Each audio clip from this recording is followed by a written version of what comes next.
Hello, everyone. This is JD Calderon, and this is Indy Comics Explained. And again, I brought another fantastic group of people to be on with us to talk about their indie comics. So we have an open mic forum we're going on with today. So if you want to come on and just talk about your comics, your creator, you can just come in. I'm giving everybody 5 to 15 minutes to just talk about their books. I might hit them up with 1 or 2 questions, but it's going to be in and out. Some of the creators will stay, some of the creators will go. That's up to them. And that's pretty much it. And just to let everybody know, the Oswald Chronicles we were just passing through will be live on Kickstarter sometime this week, hopefully by Tuesday or Wednesday. So without further ado, let me bring on our first guest. Indie Comics Explained regular. Boom. Randy. Hey. How you doing? Hello Randy? there. I'm all right. How are you? I'm good. So please let us know who you are, where they can find you. And if you want, you can pitch whatever project you have or just talk about any of your creations you're working on currently. Okay. I'm Randy Zimmerman. I am a longtime independent and alternative comics creator, publisher, whatever. I've been in the direct market pretty much ever since it was formed. I've been doing a lot of stuff. I'm based in the Midwest, around the Flint, Michigan area. I dealt with Diamond for many, many years, and was involved with Arrow Comics back in the 80s with a book called Tales from the Aniverse. Started self-publishing under the Weeby Comics and Massive Comics banner. Came back to Arrow Comics in the late 90s and published through the early 2000s as Arrow Comics did books like Dark Oz, Land of Oz, War of the Worlds. There was a number of other titles, about 60 titles total, that we ended up printing under the Arrow banner, kept button heads with Diamond. So I got out of the direct market. I got fed up and walked away and come back, started my own apparel business. And it's one thing you learn when you start doing this business is that it gets into the blood. And the first minute you have a physical copy of a book that you worked on in your hands, and you look through it and you smell the ink and you feel the paper, you kind of decide right then and there if you're going to do this for the rest of your life. Well, I couldn't stay away from it. So from about 2009 until about 2019, I printed my own independent comics paper that I circulated around the Flint, Michigan area called Flint Comics and Entertainment. It had all sorts of comics, comic strips, comic book stories, and oddball articles, like to consider ourselves Flint's favorite bathroom reader. In fact, I took great pride in the fact when anybody would send me a copy of the paper straddled over a handicap railing or tacked up on a bulletin board over top of a urinal at a big restaurant or local restaurant. Always was happy to see that. And the one thing I learned is that everybody loves comics. It just has to be accessible to them. And over a period of a few years, I had built up a huge readership. I was printing 10,000 copies of this paper, and sometimes I was getting back only 100, maybe 200 at most. And then I would do conventions in the Michigan area, pretty much in the Michigan area, and I'd give them away for free. So there were, I've got a small stack of them left back here, but there's not that many left. But yeah, it really reinstilled my love of comics. It's just when the Flint water crisis happened, the excuse the pun, but the advertising dollars, and it was advertiser supported, so people could pick up the paper for free, dried up, and it was impossible for me to sustain doing the paper. So after 100 issues, I decided to mark it at 100 and figured my savings had taken enough of a hit and stopped doing the paper. Well, at that point, I got involved with Varian Grant and the Indy Volt. He was working on the Indy Volt radio network at that point. And he kind of we talked to each other about doing a regular podcast. Well, we started on Tuesday nights at 9 p.m. Eastern time with what is now the Livewire program. And then we did Thursday mornings at 9 a.m. for a breakfast buzz, because we found we had a worldwide reach through the internet. And there were a lot of people in other countries that, were listening to us in their part of the world in the middle of the night. So we started in the early day, and we were catching people in the middle of their afternoon, like over in England. And we got to make a lot of awesome friends. And it was really a good relationship. We got to meet a lot of great people. And the farther along we go, the more great artists and writers and creators in the independent market that we find. And with the crowdfunding expanding the way that it is, we're out there pushing everybody's campaigns and stuff, and gaining a huge amount of friends, some regular people that were coming on the show all the time, and other listeners and other friends that I knew back from Arrow Comics and Flint Comics, doing. So I decided it was time to throw together an anthology book, which is what we just announced this morning, that we're going to do an anthology title that we're calling it Indie Revolt. And we're getting a group of people together that you hear or see in the chat on the radio program to show off their stuff. So it's like a portfolio piece from all of these phenomenal artists in every type of different directions that you can imagine, that we're really proud of. It's going to be a flip book. It's went from being 48 pages to 96 pages. Now it's looking like 120 pages. It's going to be a flip book. So there's going to be 2 different sets of covers that we're going to go in. Daphne Lage has done a covers. In fact, she took one of JD and her took one of my characters, Mischievous from Tales from the Aniverse from back in the mid 80s, and did a story. And Ralph Griffith, who was in charge of Arrow Comics originally, wrote a story before he passed. He just passed a month or so ago due to lung complications. And he wrote a story with one of the Aniverse characters that his friend Stu, who was the other half of Arrow Comics back in the 80s, finished scripting. And Jason Moore, who was part of Arrow Comics during the second incarnation, did a book with them called The Dead, is going through and tightening up the pencils from Mark Bloodworth, who did Night Streets back in the 80s. That Vince Locke, who everybody knows from Sandman and DC Comics presenting that, is going through and lettering. It's really a love letter. It's a story that Ralph had always wanted to do with the character, and I was really happy to see him do it. And we hopefully going to have a cover come in for that too. I'm not sure yet, though, if that's actually going to get there. I'm one cover shy. The other covers are by Russ Leach, who does a great crowdfunding book that JD's very familiar with. That has done some work with JD. Hello, JD. Hey, Randy. And he did a cover for us for Only Death Can Save Us. And then once he found out that, there was more than just the cover, that it was still open, he's doing an original 8-page death story for the anthology. And it's turning out, he showed some pencil pages today on Sunday Funnies. Unbelievable. Just crazy stuff. We're getting so much really great material in. I'm not sure how big this book's going to end up being. But right now it's looking about 120 pages. So it'll be 60 pages in from both sides. And the range of stories is incredible. If I can push the Sunday Funnies program, right? Mm-hmm. Yeah, I hope so. If you go back and look at the YouTube channel for the Sunday Funnies from this morning, you'll see it. We called it It's Time to Revolt. And we talked about it in more detail at the Revolt book. I showed 3 out of the 4 covers because I've got those in house. As soon as I get a little farther along in the print file, which won't be more than another day or so, I'm going to work up the campaign. We're going to push the campaign for it. And it's not going to matter. Everything's in house. So if we sell 100 of them, we move 100. If we move 1,000, we'll move 1,000. We'll print a few extra. We'll offer some older Arrow Comics product that'll go with it, depending upon, for stretch goals, depending upon how many people come in. And it's just looking like it's going to be a great product. And that's going to be the return of Arrow Comics back again. So it'll be Arrow Comics 4.0. And I've already taken a YouTube channel that I had called Zim Geek and switched that over to Arrow Comics 4.0, the title of it. I started a Facebook page for Arrow Comics 4.0. We're reworking the arrowcomics.com site, which has been something that's always been on. I was in Arrow 3.0 with a publisher friend of mine called Scott Moore, who owns Galaxy Comics up in Saginaw. Probably the biggest back issue shop in the Midwest, or not Midwest, but at least in the mid-Michigan area. He's going to go out and expand the marketplace for that. And we are looking to do products now to fit with Varian's new distribution company. He's doing Liberty Distribution. And I'm really looking forward to doing books that are going to be available for all the retailers, where we don't have to worry about diamond hoops and constraints and minimums and BS upon BS that I had to handle with the reps. I mean, it got to a point where I had a ref cornered in the elevator at a Chicago con and said, "Look, dude, you are not treating us fair. What the hell is going on? You're not doing business. We just want to do business. I just want to do books. I want to be read. I love doing comics. Comics are Well, if you're in the green section, this is what he told me. If you're in the green section, Diamond just wants you to dry up and blow away. Nice. That's their goal. They want to give you as much hassle until you stop.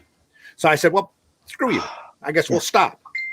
So then, like I said, I went out and did the newspaper. Then I get involved with Variant and the Indy Volt broadcast, and that's really blown up. And like this morning, for example, we got close to 60,000 people that were listening to us all over the world. That's 6 with a whole bunch of zeros. That's a stadium full of people. Most of these guys are out there that are just like you and I, that are sitting there at their drawing boards, that know now, after we've been doing this for almost 2 years, that they can tune in to indyvolt.com and listen to a bunch of fellow artists talk about the business. And and whatever minutia that happens to creep in on the day, and we are really gaining a following, and it's been a lot of fun. So as long as it stays being fun, we're just going to keep jabbering on, and then we're going to do Arrow. I've got a bunch of stuff planned for Arrow, a bunch of things. I want to bring back my HeroBot character that's been around for a while. I got a bunch of ideas from 20, 30, 10 2 years ago that you keep notes on all of this stuff. I'm sure JD knows all about all of this stuff. He's probably got envelopes upon envelopes of stuff and characters and notebooks filled with ideas, and he's probably got a whole shared universe at this point. I don't want to show you the mess that I got going on over here. Oh, no, we all know. That's why I have this curtain up behind me, this sheet, because it hides all of the mess that's behind me. But I got envelopes upon envelopes of oddball characters, and I've been printed and by a lot of weird guys. I did a book called The Fool for a little while that absolutely nobody knows about. That was printed from a small company out up in Canada. I never got any pay for it, but they told me it was a great book. I printed 2 issues with them. When do you expect the Kickstarter to launch, or Indiegogo, whichever platform you're going to use? It's probably going to be Indiegogo at this point, because I don't want. There's something with Kickstarter that I've been running across that really bothers me. And that is, you get a lot of yahoos that are coming up there that are buying in, and then they're yanking at the last minute. Okay. You're hitting your goal, you're passing your goal, and then boom, you're way under your goal again. And it's like, what the hell? Who is allowing this kind of crap to happen? That's the first thing. But that's just Kickstarter. I got problems, personal reservations about that platform. That's what I mean to say. Right. But yeah, it'll be Indiegogo, and we'll start talking about it all over. I'll do more, whatever podcast, whoever's going to put up with me, I'll go up there and talk about this stuff. But Indy Volt Revolt is what the product's name is. And I'm really looking forward to kicking that out. I was working on a crowdfunding book myself, a product that we had that we ended Arrow Comics on the 3.0 when we were done dealing with Diamond. I did a 3-part story called, I got a character, an angry little monkey character named Spank. So I did a 3-part story about the comic market called Spank the Monkey on the Comic Market. And the first issue was all about the history of comics. Second issue was all about these problems that we had run into. And the third issue was all about what to do to solve these problems. And I want to do that again as a graphic novel. I'm halfway through the history now. Not quite halfway through the history. I barely worked my way up past the Second World War. But I'm looking forward to hopefully finishing that off, because so many readers and listeners that I found on Indy Volt have no idea what the history of comics is all about. They only know what they're doing now and what they saw within their perspective. And it's so fascinating. One of the big things that we have on Indy Volt, and I'm going to just keep talking, JD, until you stop me. No, I got to cut you off, because I know you're bleeding into. Well, we found so many people need to know this history that we're just going to sit down to. They're coming to take me away right now. Yeah, check yourself. Those are my guys. They're coming to get you. But you get me started like this. I did the same thing to Samedi. He told me I had 5 minutes, and we went for 15. But, I had questions for you, Randy. I gave you 15. Yeah, We're done. Okay. We're done. So all right. Without further, we got Jay here. Jay was supposed to be my guest host, and of course he came in late. How you doing, Jay? What's up? I'm sorry. I thought airtime was 8:00 and 7:30 was prep time. I apologize. Did you not see the card? It's on the card, buddy. I don't read. It's always been Oh, 7:30. Damn it! I don't read. Yes, I don't read. I just look at the pretty pictures. Yes, yes, yes. You're one of those guys. No. I seen the duck. That's all I needed. You sent me the duck yesterday. I'm good. Yeah. Exactly. There you go. All right. So Joe.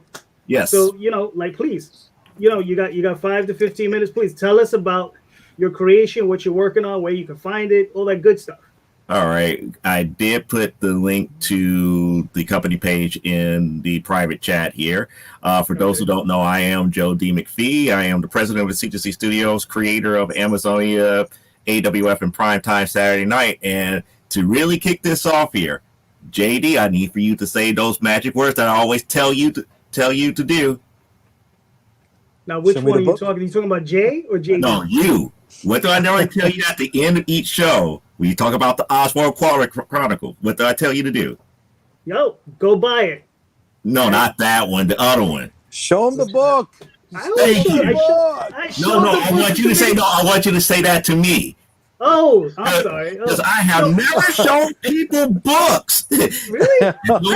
Books on my show. Show me the damn books. Show them the book, Joe. I want to start off with what I have on hand. So I have the Amazonia series in hand here. I got all 6 issues here. If you want to blow them up here. Yeah. Let me get you on full screen. Hold on. Where the hell? Oh, there we go. Oh, of course. I just took them out. Nice. Yeah. They're like, we don't want your books. Now we see you. Now you see me. Look at this. I'm a mess. We saw the brand on your glasses there, JD. Yeah, I know. Lift them higher. Lift them higher. Yeah. Lift them up, Joe. Yeah, I'm going to do it like this. It's like, so we got all 6 issues here. So we got the issue number 1. This is the de facto issue number 1, which is like the 5th anniversary edition. If I can move my hand out the way, where you can see the actual branding of it. This is not the original number 1, but this is the number 1 that you could get on stands as of right now through Comixology and our website. Issue 2. Nice. Who did the cover on that one? This one was Terry Holston. Nice. Did a good job. Another Terry Holston cover. Nice. If I could get the glare out. Yeah. I like the legs. Yeah, you got to take it out the sleeves, Joe. See, y'all want me to mess up books. I don't try. No, you're talking about the glare, bro. You're talking about the glare. You take it out the sleeves, you get the full color. The glare's muted. I'll tell you how many of you mess up books. Fingerprints and stuff. There you go. You still got the glare, no matter what. That's what I'm saying. It's like, I know my right. I want me to mess up books. That's issue 4. Don't destroy them. Oh, that's it. He creased the corner. Oh no! Automatic 50 the corner. 20% loss of price. He folded the back page as he was sliding it in. Yeah, it's fine now. That's it. Done. Issue 5. There you go. Nice. Yeah.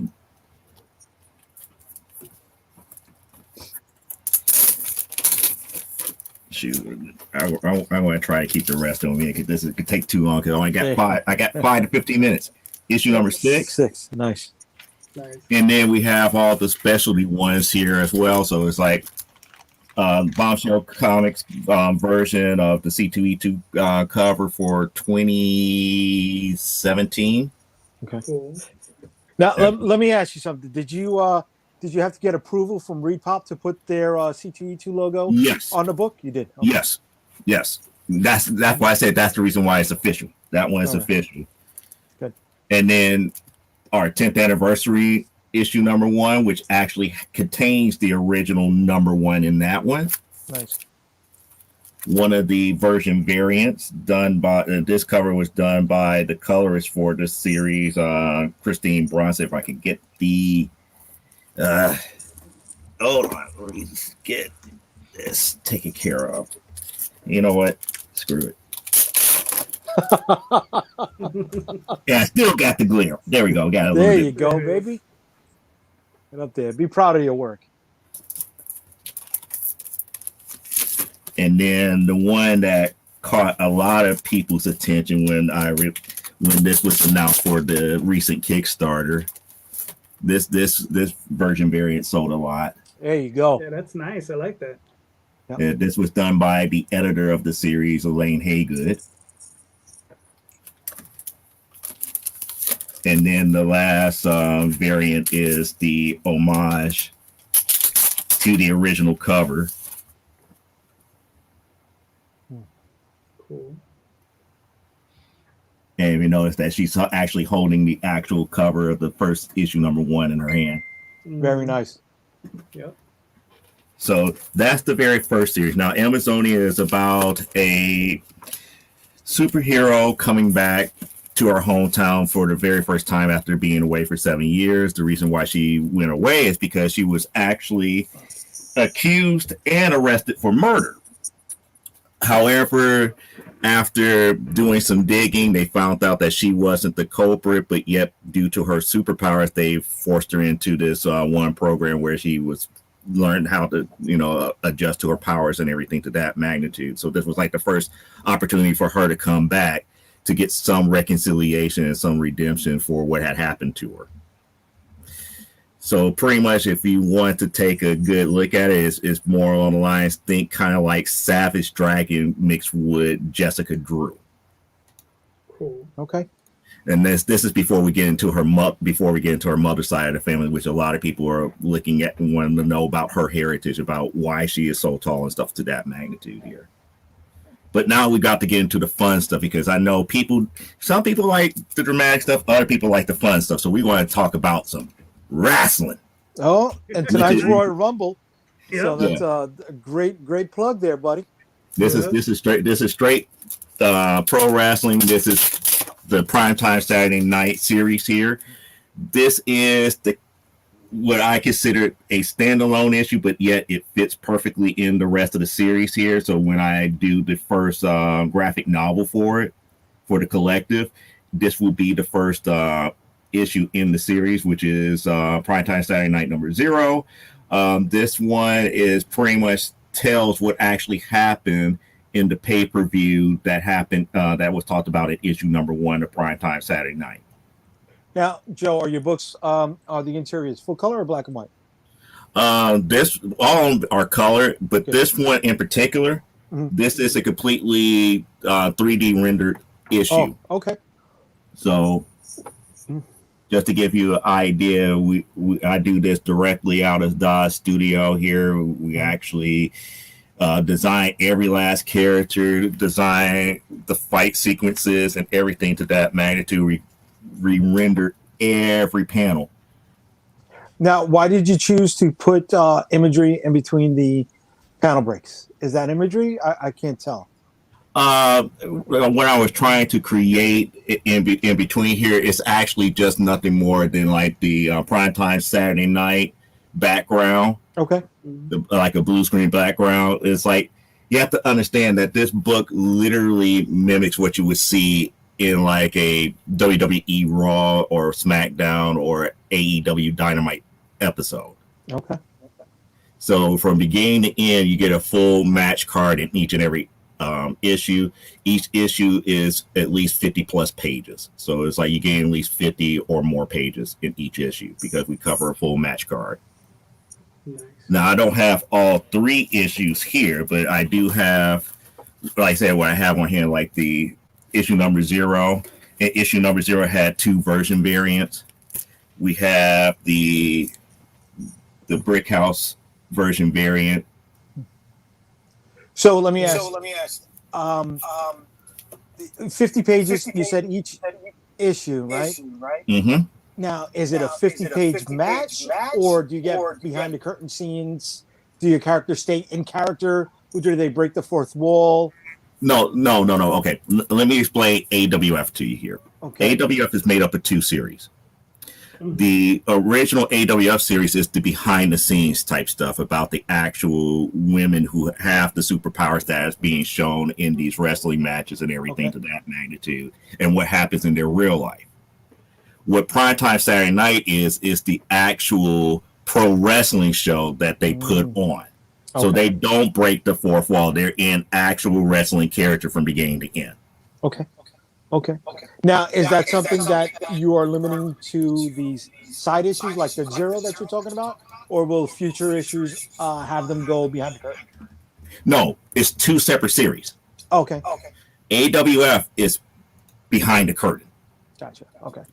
Primetime Saturday Night is strictly what you would see on a television show. Gotcha. Okay. So this is the version variant for issue number 0 here for the Juggernaut version variant here. Cool. And then we have issue number 1, which started the whole series here. I do have issue number 2 on hand. I don't have the 3rd issue here in house, but I think I had to reorder issue number 3. We sold out of them, I believe, here. But this is let me issue ask you number a question. 'Cause obviously, you're getting into the wrestling matches. Do you do the whole face heel thing where they go through the interviews, you do all that jazz? That's cool. Oh, let me show you. All right, show me. Yeah, I want to. I'm about to show you. Well, I'm going to show you through the books. I was like, I could actually pull up the graphics on the computer, but it'd probably be easier here to do it this way. Like, for example, showing you from issue number 2 how they cut away from the actual match and they go backstage and they have the backstage interview and everything. And here, this is where they was talking about how in issue number 1, the championship match that they had in issue number 1, that they were saying that Brickhouse could have cheated, and they had a cold conversation, and this pretty much leads up to the matchup for tonight, where the number 1 contendership gets decided again between Slamazon and Diva Gold. Nice. So you have scenes like that, and in this one, and this is the one that people remember more so. It's like we have like a backstage attack up in the locker room here, where pretty much the end result is pretty much person being left over a bench, almost near paralyzed. Dang. All right, cool. So that's like, so if you like pro wrestling and you like the whole WWE type stuff, Primetime Saturday Night is right up your alley. All right, nice. Now, And at the end, the regular AWF series is like you're getting to know the actual people behind the scenes and the fact that they were really being trained to be superheroes for the government. cool. Now, you got a couple minutes left. Like, tell us where can people find the book? Where can they buy it? Like, Oh, you could buy it directly from us here at CGC Studios by going to our website at cgcstudios.com. You go to our online store. We have our full catalog there on our online store. You could buy every issue for every series there. You could go out to Comixology if you like them digitally. We have our full catalog there on Comixology as well. Cool. Nice. Nice. Thank you, Joe. And hopefully it's going to be distributed by Liberty. We just have to get the books over to them. Yes. Varian likes to have those books. I just think he's doing paper mache, but I'm gonna wait and see. Call him out, Randy. He's calling him out. Yeah. So, Joe, if you want, Sure. you can stay. You can stay and chill. You can go however you want to do it, right? But I'll chill for a bit. I'll chill for a bit. 'Cause I want to see what other people have. All right, cool. Now we have Heroinberg Comics and Video. Manny, what's going on, buddy? How you doing? Hey, good evening. This is Heroinberg. My name is Heroinberg. Thank you. How you doing, JD? Good. We're good. Do I have to turn the down my, JDs are good. Yes. I think I have to turn down my volume or something. Do I? You have an echo, so Yeah, I'm getting an echo. How do I get rid of that, please? do you have a mic? I mean, do you have a headset? No. Yeah, then turn down your audio. That might help. Okay, here we go. Oh boy. How about now? No, you're still ringing back. Yeah. All right. Well, I don't know what else I can do other than maybe just mute it entirely. How about now? I can't hear you at all though now, man. Yeah, but I think he sounds good now, right? No. No, he's still echoing a bit. Yeah. Are you on a phone or are you on a? I'm going straight into a mic onto a laptop. That's Okay. a lot better right there. That's a lot better. Yeah. Oh, can you hear me nicely? Mhm. Beautiful. Thanks so much for your patience. I appreciate that. Still a little echo, but you're fine. Yeah. Go ahead. Okay, very cool. So this is going to be great because I'm following up on Joe McPhee, and he's got a really great all-female wrestling book, superpowers, fighting, peril, stuff like that. And that's kind of what we're about too at Heroinberg. Basically, the story behind the origin is that we grew up on loving female superheroes in the 70s and 80s. So we're a big fan of 80s, 70s and 80s TV shows, you know, like Electra Woman and Dyna Girl, Batgirl on Batman, Wonder Woman, ISIS, etc. And also, we like a lot of 80s comics, especially indie comics. We like, Elementals, Femforce, stuff on Eclipse, like DN Agents. And we're also big fans of George Perez. So our aesthetic, when I started doing these books 3 years ago, our aesthetic is kind of based on an 80s good girl DC Comics type vibe with a good amount of Claremont's X-Men in it as well, I think, like Storm and Kitty Pryde. So we started Heroinberg as a video series 3 years ago in Pittsburgh, and we're using all Pittsburgh creators. We now have 18 live action episodes available for download directly from our website. And our YouTube channel has many, many clips and outtakes and character intros from that live action video series. And people are downloading it from all over the world. So that's one way of getting our material. The people involved in the episodes are all live action actors and actresses from Pittsburgh. We have over 60 to 100 different actors involved, all from Pittsburgh, Pennsylvania, where we are. The story is a live action original superhero tale, all female superheroes from Pittsburgh. What happens is a meteor explodes above the town and gives a whole lot of women powers on their double X chromosomes. Some of them turn evil. Some of them are good and form a league. So, and some of them even switch sides in the middle of various episodes. So we have, about 30 different characters in total. And so that was the live action series. And about a year ago, we decided to also turn it into a comic book and draw on all the influences we had from the 70s and 80s, where we were reading comic books very heavily and, enjoying characters like Starfire and Wonder Girl and stuff like that from George Perez and the Femforce team. So last year we started a comic book, and so far we put out 2 issues. All of the artists, just like the actors, are from Pittsburgh, PA. We have 7 artists on the book, 3 or 4 doing pinups, 1 doing covers. His name is Jason Wright, and he works for DC Comics. He just finished coloring the entire run of Metal Men, and before that he was on Green Lantern and did Batgirl and Secret Six and a bunch of other things. So Jason's pretty well known. He has over 650 credits in the industry, and he's our cover artist. He's the guy that does all of the character stickers and T-shirt art for us. The interior artists on the book are 2 local artists from Pittsburgh, Wayne Brown and Benjamin Zeus Barnett.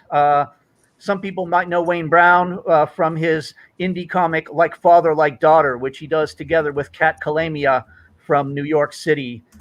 He's done 7 issues of Like Father, Like Daughter. So Ben and Wayne are our interior artists, and we also have a few people doing pinups for us as well. Marcel Walker from Pittsburgh. He's a well-known artist from this area, and also Howard Bender, who's done a lot of work for DC in the 80s, like Superman and Supergirl. So that's kind of our lineup. Like I said, all the creators are from the Pittsburgh area. As of last year, we started selling our book. We started at local Comic-Cons like Three Rivers and Steel City, and we sold it from our website. And during the pandemic, we were originally going to, try to get distribution or try to do crowdfunding, but we felt it wasn't quite ready for a crowdfunding base yet. So given that, Diamond had kind of cracked the bed for a while, and we didn't know what was going on with any other indie distributors that were popping up, we decided to go direct to stores. And I spent the last 5 to 6 months calling stores directly and getting over 100 stores to stock the comic all over North America and a couple of overseas. So the book is currently available from our website directly. You can buy it. Each copy is $9.99, including postage. And if you get 2 from us, you can do it from the website. But we also have it available in over 100 stores, including about 20 stores in the Western Pennsylvania region. But again, all over North America. And so that's pretty much the story. What we are up to date right now, we have, like I said, 18 live action episodes, which people can download, and 2 comic books available for sale. And we're currently working on episode 19 right now. Kind of the idea is that you don't have to watch the videos to like the comic or like the comic to watch the videos, because both are kind of self-explanatory. But if you like both, you can certainly enjoy both. And our next, and we also alternate back and forth. So, we put out an episode, a live action episode, then we put out a comic, and we kind of go back and forth. We never do both at once because I don't want to get overwhelmed or overwhelm our creators either. But yes, I'm the writer for all the books. And so that's, it's pretty much my baby, as it were. So I was wondering if you guys had any questions about it, or whether it's worth it for us to share the screen, or show or go on the video and show the books. How many issues do you plan on taking the series? We plan on taking both the video series and the comic book series indefinitely. In other words, I could do this for the next 10 years if I feel like it. Nice. Okay. And how many pages are the book? The books are 24 pages each, kind of a standard thing. And they fall under kind of like your 70s, 80s categories of, remember when the books in the 70s and 80s, like Adventure Comics, had like a backstory and a front story, and each was 8 to 10 pages? Mm-hmm. We grew up on stuff like that. We really loved Dilates for Hero, actually. That was the Carmine Wolfman, the Infantino Wolfman Dilates for Hero is a big influence on us too, because that was when we realized, hey, we can create our own characters, right? And I remember sending some in when I was young, but they never got published. But so it's kind of like back in the 70s and 80s when a lot of books had 2 stories. We do that as well, 2 8-page to 10-page stories. Plus the second comic book is even more interesting because right before the pandemic, we had 6 months of a comic strip that appeared in the local newspaper. Alt weeklies, like alternative news weeklies? Right. So we had one which published on paper until the pandemic. It was called The Current, and they ran our strip for about 6 months. So in the back of issue number 2, we have an extra 4 to 5 pages of strips that are reprinted from that newspaper, making the book a little bit longer than the first issue. Very good. Cool. Now, I'm sorry. I got a little go ahead. So I mean, that's awesome. Like, how now? I'm pretty sure you said it, but I missed it. How long have you been working on this? Been working on this since 2017. Been producing the live action episodes for 3.5 years, and the comic books for 1 year. So 2 issues out every 6 months or so. Okay. Now, is that a pace you're looking to keep, like every 6 months? Okay.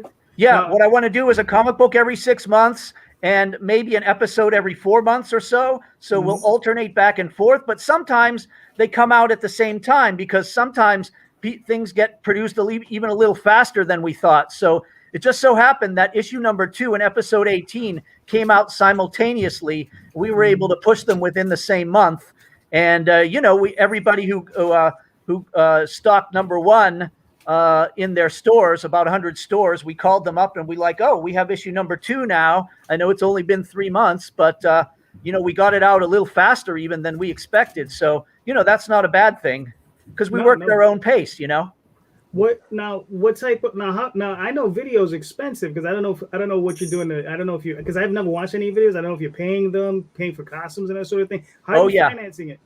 Well, okay, the videos run at a loss, but so I'm financing it, but it's not really super expensive. You just have to pace yourself and make sure you're not spending too much money on any on too many things at once, right? Yeah, we got costumes that are handmade. Some of them were made by hand in Los Angeles that we got from another series, and we repurposed them with new logos and new designs. And some of them we made right here in Pittsburgh. We have a seamstress that works on some of our stuff. So yeah, there's costumes expenses, and of course, to get a couple of DSLR cameras and lights on stands, that's about $1,000, right? So, but once you invest in that, you have that for a long time. And basically all you got to do is find places to film and get new SD cards, and go from there. Then there's the editing process. So after you spend 2 to 3 months doing various story arcs for each episode, then you have to spend about a month with your editor doing post-production, and that involves, as you probably know, Adobe Premiere and After Effects. So all the lasers and the gas and the explosions, the things that shoot out of people's hands, you got to do that all with the computers, and that takes about a month to do post-production. Now, I'm old. I use Final Cut. I'm sorry, Jay. Go ahead. No. I wanted to go back to the comics for a second, and a lot of independent creators struggle with getting into stores. You want to share a tip or two on how you got into so many locations? Yes, I think we're one of the only people going direct to that many stores. I heard of one other guy that did it, a guy from Knoxville who did it with his book originally before he got picked up. But otherwise than that, I've not heard of anybody who's calling this many stores directly. So the thing is, you got to be ready for rejection, first of all, because in order to get into 100 stores, you got to call maybe 300, right? And you also have to be very persistent. You have to be professional and polite. You have to ask for the right person and make sure you get their name correctly, because if you screw that up and ask for Dave when you're supposed to be talking to John, right? Right. And then finally, what is the other thing? Oh yeah, it doesn't hurt to have connections. In other words, if you know that somebody has referred you to a store, like, hey, there's a store in Detroit, Michigan, and another creator who was on a stream with us recommended it. Well, ask them if you can drop their name, and often that works. I'd like to give specially recognition to 2 creators, Alton Simpson from Vampires of New Jersey and Ted Sikora from Tap Dance Killer. They gave us some really good recommendations.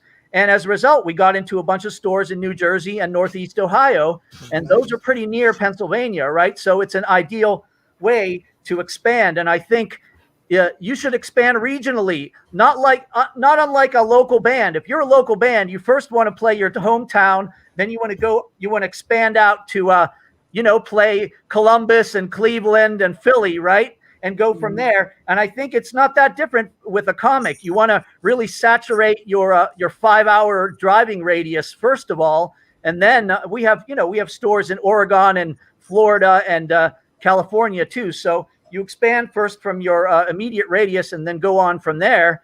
And if for example we are influenced by George Perez and Femforce, well then we want to hit Florida really hard and say and drop those names and say, hey, Bill from Femforce likes our stuff. If you like Femforce and you're in Orlando or Tampa or Miami, maybe you'll take our stuff. So, yeah, it's complex, and basically, it's just a really good version of telemarketing, and that's how we did it so far. So, do me a favor. Your time is almost it's up. But thank you. Let us know where they can find you and your work, so everybody can come get your books and look at your videos. Okay. Am I able to for about a minute share a screen? Let me see if I can do that. Yeah, pull it up and then. Okay, I'm gonna try to pull up some screens here really quickly and show you all the lovely things. So we're at heroinberg.com. Do you see this yet? No. Okay, let me see if I can share the screen. Hold on, let me how do you, oh man. Yeah, you gotta share it and then I'll bring it up. Okay, I'm trying to find it. All right, how do you share it? And then, oh boy. I'm not sure how, it says choose what you like to share. Right, and then it should be a little drop-down menu, and and you have to have a separate tab. It can't be on like the same, like, you know. Chrome tab. Ah, there we go. Right. I found it. Sorry about that. Okay, so first of all, here's comic book 1. Oh, there it is. There you go. So this is comic book number 1, Jason Wright's cover. You see his little signature down there. He worked with Shane Davis and Dan DiDio on Metal Men most recently. And you can see what number 1 is like, the interiors and the back page with all of our female superheroes from Pittsburgh. Very nice. And I guess I can keep sharing, right? Yeah. Put Can up you another see? one. Can you see the comic book number 2? Hold on. No. No, it looks like I have to keep picking it. Okay, sorry about that. I'll try to share as quickly as I can. I'm not. This is the first time I'm doing this kind of stuff. Yeah. So I'm gonna drop out this one. Yeah. You share the Okay. next one. All right, let's No share number 2. Here's comic book number 2, and there you go. This is the cover by Jason Wright of number 2. Nice. This is the interiors by Ben Barnett. This is Savannah and Panthyra. They're sisters. They're fighting. That's the back cover with Poderosa. Here's some action in the Pittsburgh. The girls are getting slammed against the buildings, fighting flying robots. Cool. That's Wayne Brown's art right there. All right, I'm going to get rid of that. Show you more stuff. Well, we Well, don't. Yeah, We got to gotta get move into on. Marvin there. Exactly. So just give us the website names, and then we'll move on to Marvin. Ah, very good. Okay, no problem. Okay, so our website is www.herwinberg.com, and you spell it like you see on our avatar name, HEROINEBURGH, Superheroines in Pittsburgh, Pennsylvania. Very And you nice. just go there, you can order the comic, or you can find a list of all the stores it's available at in real life. Very good. All right. Best of luck. Thank Yep. you so much. Appreciate it. All right. So like I say, you can drop out or stay, and it's up to you. Yeah, we want to see what Marvin has to say. Marvin's a really good friend of ours. We're both in Pittsburgh, so Oh, cool. yes, let's hear from Marvin and the Edge. Thank you so much. All right. No Hey, problem. Marvin. Anytime. How you doing, Marvin? How's it going? Sorry for keeping you waiting. So please tell us about your book. So my book is The Edge. We try to consider it like almost a throwback to 90s books, your X-Men, your Wildcats. It's a book about a drug that's called the Edge that, while giving you powers, the more you use them, it starts to drain you of your abilities and also can kill you. So the basic is what we have is a man called Revenant, who was a agent of the government who escaped into the wild with the secrets of the Edge. Now he's got a team hunting him down that's led by a guy called Tartable. So the basic story is that Revenant wants to run his mouth whenever he wants to feel like doing it, and his team has to stop him from releasing this information. So it's a lot of action, good story, good art. And I mean, it's an ongoing story. Issue number 1 is currently available through previews, the January previews. Oh, nice. Okay. And let me share it now. It's my turn to share. Share it. Now, what's the company? Is this your company? What's the name of it? What's This the is company? Second Sight Publishing. Second Sight. Okay, cool. Nice. You got Look, quite a big catalog there, Marvin. How many issues you got altogether? We are currently working on issue 14. Nice. Very nice. Let me bring this up. Okay. Damn it! I gotta go back and order another book. We like when people say they want to order books. That's what we're here to making books There about. you So go. people will order them. Yeah, no, that's cool. Now, So- have you been with the same art team since the beginning, or no? That's nice. So the funny thing about that is that this is probably the last generation of what this book is. So I've been working with Mark V, the artist, since 2012. And before that, it was a lot of starts and stops, and we bounced around a bit. And I think we found a good home now, and we're just going to hit the ground running and start going for it now. Nice. Cool. You doing monthly or bi-monthly? So we kind of slipped on that and did quarterly for issues 1 through 4. But after issue 4, we're going to go monthly. Gotcha. So we're so far ahead that I don't think we'll ever be able to slow down. So like I said, we're on issue 14. Is being penciled now. So we'll have at least more than a year ahead of books. Very nice. Good planning. How far do you plan to take the series? Since we are dealing with something that is finite, that it's going to eventually eliminate most of the team. Originally, I had planned on 25 issues, but I think that I can stretch it. Okay. So I mean, I'm not going to try to artificially stretch it because we are going to lose some people along the way. But I mean, the book is still going to keep rolling. Okay. I think that a lot of people have said that they're really enjoying what we're doing, and I mean, just as like that, because one of my characters I was going to eliminate after the 4th issue, but I had to bring them back because people love them so much. There you go. So at this point, you're looking at maybe 40% completion, or? I mean, it depends. I mean, it's since I originally planned for 25 issues, but I'm going to go past 25 now. Okay. I have to. I mean, I just can't leave people in the lurch and be like, oh no, it's over with. Go read something else. Cool. So I mean, we're having fun. So I mean, I don't want to stop it because we're having fun. I mean, I have an end in mind, but if I get to that point and people are still enjoying it, I'll just keep it going. Oh, that's cool.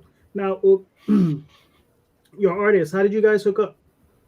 It was one of those older, I want to say Photo Bucket is where I was looking for an artist, and it just popped up on Photo Bucket. I don't even know if Photo Bucket exists anymore, but I mean, that's where I met Mark, and we hit it off right away, and we worked so good together where I can give him just the basic little bit of a description of a panel, and he just runs with it. Very and nice. I would say that there's probably been one time in 14 issues that we worked on where I had to have him change something. All right, cool. Now, the your book is in the current issue of previews? January's issue, so the previous issue. So the FOC should be coming up next Friday, I believe. Right. I'll hopefully be able to get there. Now, many people here in this panel have a love-hate relationship with Diamond. Yes, this is true. How many times did you make an attempt to get in there? This was my second attempt. Okay. And I don't think I would have gotten in without the company. Yeah, okay, we were shot down. Okay. We were shot down a few years ago. Gotcha. Yeah. So whose choice was it to make the second attempt? Was it yours, or was it the people handling your publishing? The publisher. Okay. So yes, Second Sight just got their contract with Diamond just recently. So their first offerings was January, I believe. Yes. Oh, okay. So there are also Second Sight books in the February previews, and it's just going to be a rolling ball. So I think we've got stuff every month this year. Okay. Very good. That's cool. So I mean, it's the same that I know that there's a lot of negativity behind Diamond, and I had that same thought when I got rejected, but I mean, it opened so many doors to these stores. Okay. And it's going to allow me to help a lot of other people get their books in the stores because I got the juice now, I'll say. I think Randy has something to say about the horror stories that come from being in Diamond for a little while. The Diamond I dealt with was back in early 2000s, and I sincerely hope that they have evolved since then. Yeah. I mean, I think it's been a good thing. Like I said, that like it's opened doors to the stores. It makes it a lot easier when you're contacting the store when you say you're in Diamond, and the ears pick up and they're like, "Oh, Diamond." Oh, yeah. So, because when I was emailing stores before I was in Diamond, they were like, "Well, yeah, it looks good, but are you in Diamond?" Right. And it's what they call a Pavlovian response. Yeah, right. So then I was like, so not yet. So they said, well, get back to you when I'm in Diamond. So when I was in Diamond, I called them up. I said, hey, I'm in Diamond. There you go. Now, just to play devil's advocate here, you always got to think about, that X Factor moment. should you not be carried by Diamond anymore? Do you have plans to go forward, and what are they? Should I not? Because I've got that door open now, and I've got the air of some of those stores. Mm. I mean, it might be possible if we were to lose Diamond or Diamond fades away or other options up, and we can go direct. Okay. I think we've got a good handle on it, and I think we've got enough stores in the pocket that we could go directly to those stores. Good. Very good. Yeah, but I mean that's my overall goal. I mean, I just what I want to do is help people who can't get their books in the Diamond, get in front of these store owners. So that's what I'm working on now. And JD's pretty aware of all my mad planning in the background. Yeah, a lot of planning. Now, you're dealing with one genre, right? And we're all junkies here to some sort. So, have you had an itch to scratch in any other genre, or plans to step out of what you're doing right now? Yeah, so I've got a few other things in the planning stages. So some more sci-fi. I'm going to try my hat at some horror. Okay. And then I'm going to go back and do another pseudo superhero book. Okay. Can I make a request? On the horror end, do me a favor. No more zombies, please.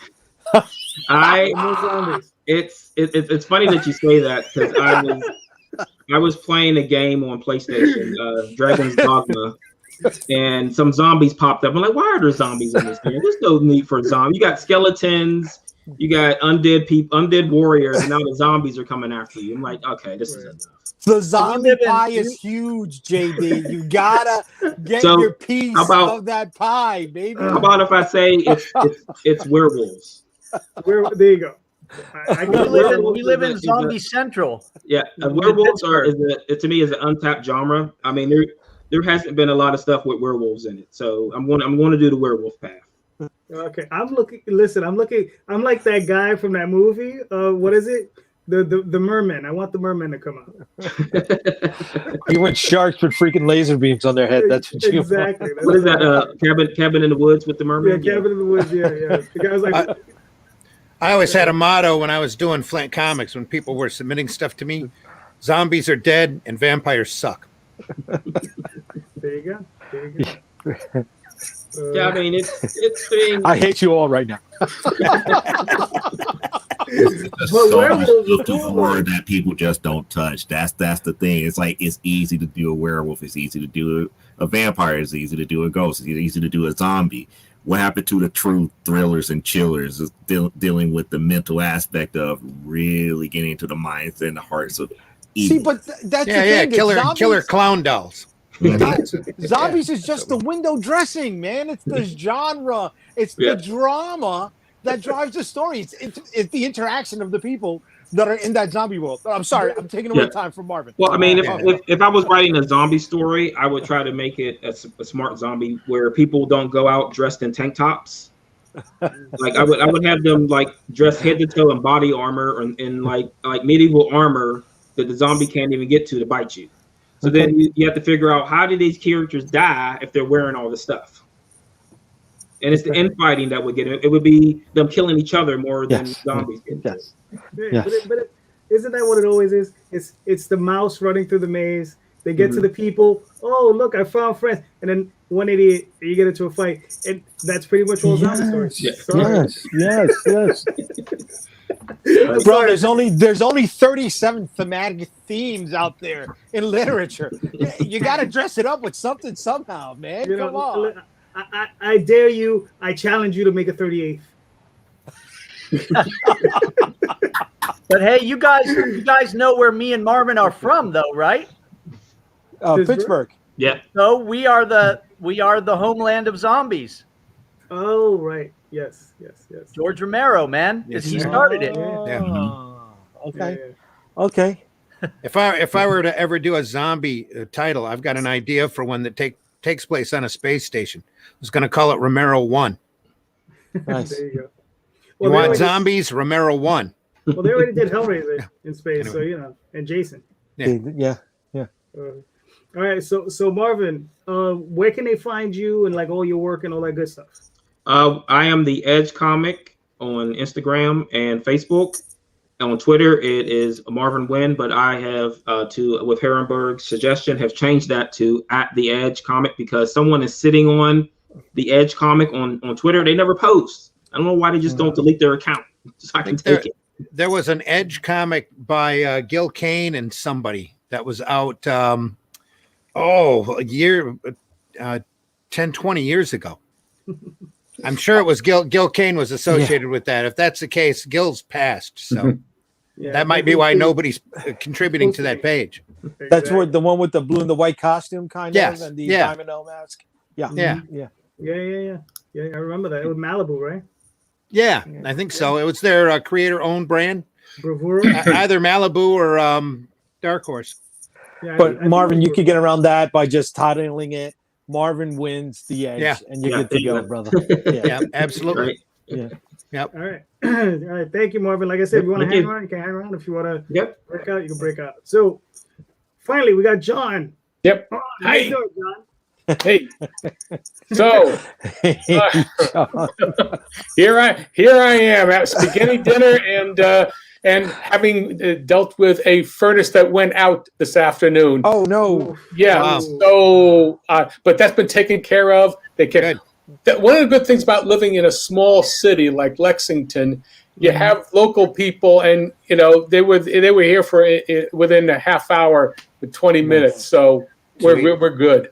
Good. Do they still charge that Sunday premium out there or no? No. Well, lucky devil. You get hit with that Sunday premium here in New York in a heartbeat. No. The whole, there was issues and whatnot, but I'm a regular customer. So, we take it. Anyway, we're good. Cool. We're good and toasty. That's for sure. Good. Even better. So, John, tell us about your book. Okay. Now we're going to talk about Bloodwing Angel Chronicles. And it's a mature title. It's about Michael, the Bloodwing Angel, who's unjustly banished to the mortal realm and struggles to survive amongst demons and living dead. And then along the way, Michael becomes the guardian angel to a neighborhood filled with killers and sinners. It's basically Brooklyn, in an alternate. Well, listen, hey, okay, so I'm going by personal experience, JD. I resemble that remark. Well, I grew up in Brooklyn. I grew up in Bensonhurst. Yes. So there you go. And so my folks had one of the characters in one of the major groups is the Combs family, and they have a religious gift shop in the store. My folks owned a religious gift shop, a Catholic shop on 86th Street. In 17th Avenue in Brooklyn. So, for 25 years, it did chalices, ciboriums with all of the various priests and Catholic churches and whatnot. And across so in the story, in the series, across the street is the 1717 Club, which is the mobster hangout, in the comic book. But in reality, across the street from our shop was the 1717 Club, which was the mobster hangout in Brooklyn. So we're bringing all these elements into this one neighborhood that Michael is now part of, or becomes part of. So anyway, so it's the first issue is 52 pages. It contains episodes 1 and 2, and the comic book is I'm going to be doing a Kickstarter. I've got the preview launch page, up there, and there's a lot of mature material in it. I'm not worrying about saying, well, you can't have her, first of all, Michael as an angel, when is turned into a human form, semi-human form, has some powers of it, has like a flaming finger that is used. Michael is both male and female because angels are both male and female in essence. So there's that element into it. So all of the situations of what this new character Michael is dealing with as a semi-human, semi-immortal. There's a lot of material to work with. So anyway, for the comic book, those who are interested, this would appeal to those who like heavy metal magazine, speculative fiction, supernatural heroes, mature stories, fantasy and horror, dystopian fiction, and classic 2D animation, because that's my background of drawing. So that's the package that comes together with it. And it's all, as I said, it's all full color. And everything is the 52 pages. That's done. I'm working on finishing episode 3, which is turning out to be about 30 pages. And so I'll be working on episode 4 pretty soon. Now, how many episodes? Oh, it just keep on going. Oh, I mean, because it's based on a novella that I wrote and published on Amazon about 8 years ago. And that was just the beginning, but nothing happened with it. So I said, okay.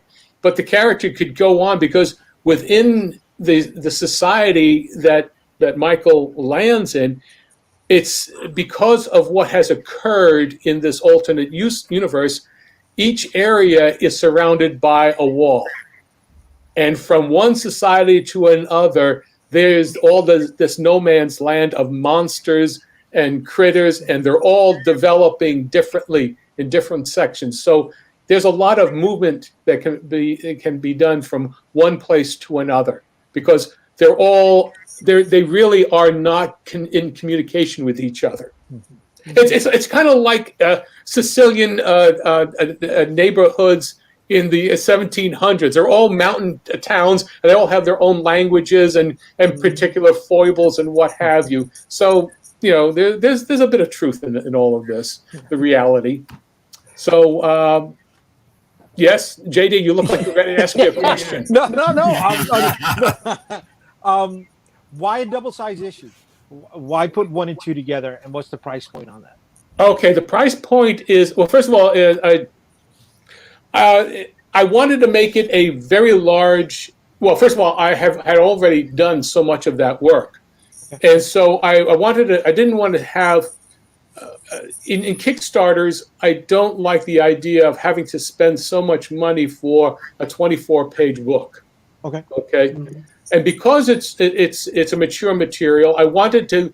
There was too much left over that you couldn't see in episode 1. So what I wanted to do was to bring in episode 1 and 2 together to get a much better idea of the kickoff of understanding who the character is and why the character is where he is, where Michael is.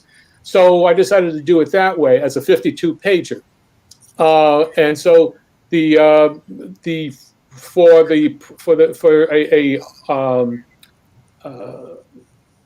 physical copy is $10 plus shipping. I figured that is a reason for 52 pages. Yeah, is a reasonable thing. Now, from this point on, I could do maybe 40 pages at a time, or do I like to do 2 episodes at a time, so that I can crank out about a page and a half a week complete for myself. So that means like every 8 or 9 months, I can turn out a 48-pager, let's say. Right. And that way, keep the story, but there'll be a much more substantive, amount of material that you're not just feeling 20 pages for $5. I feel cheaped, gypped. So that's you want to make sure the juice is worth the squeeze. Yep. Because then what happens is that after a certain amount, like say three issues, I might have 120 pages, 140. Then I can turn that into the first trade, and just keep on bringing out the other, floppies. Well, which are not so floppy. But anyway, so that's why because not so floppy. Pardon? You said floppies that are not so floppy. Yeah, well, yeah, it's a thicker floppy, Periodicals, right? Yes, Periodicals. periodical. Yes. Absolutely. That's what it is. Yep, that's what it is. So, John, So that's where we are. I am right now. I'm still playing around with perks and such. I've got like a $5 perk for that's the PDF. A $10 perk is the hardcover. The $15 perk is with a mini poster. And then I had jumped all the way to $50 one because that'll include a sketch of Michael, a rough sketch of Michael. On a 7x10 paper. Okay. cool. And so that's the kind of thing where I am. But in the middle, I started playing around, and I got to get maybe some information from some guy. I'm thinking of adding, pins and such, with a book, a signed, a book with the poster and a trading card and a pin. That makes it maybe that's a $25 deal. And then you can jump to the 50.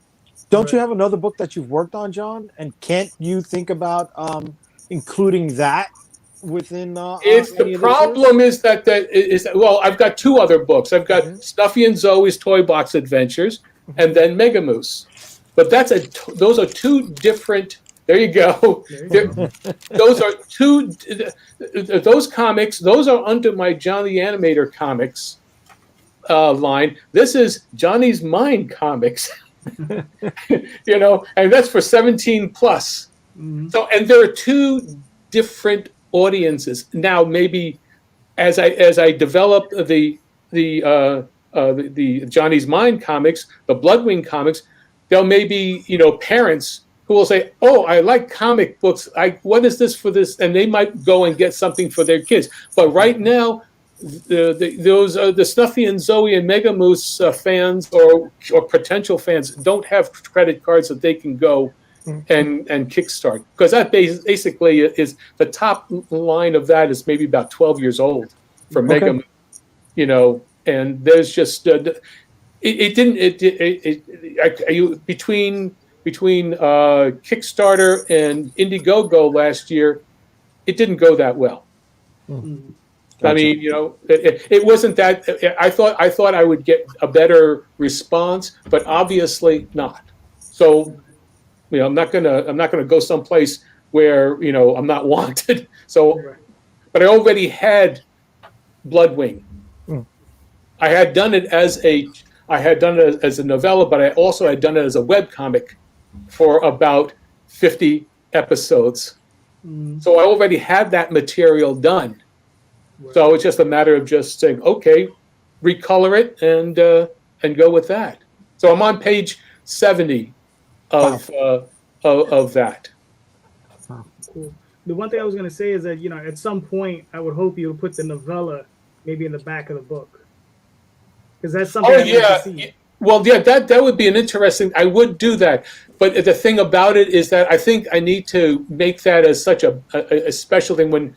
Right. If I can get people, if people are following these episodes, like say maybe a year from now, I might be able, I might do that as a premium thing, or there you go. I don't know, just add.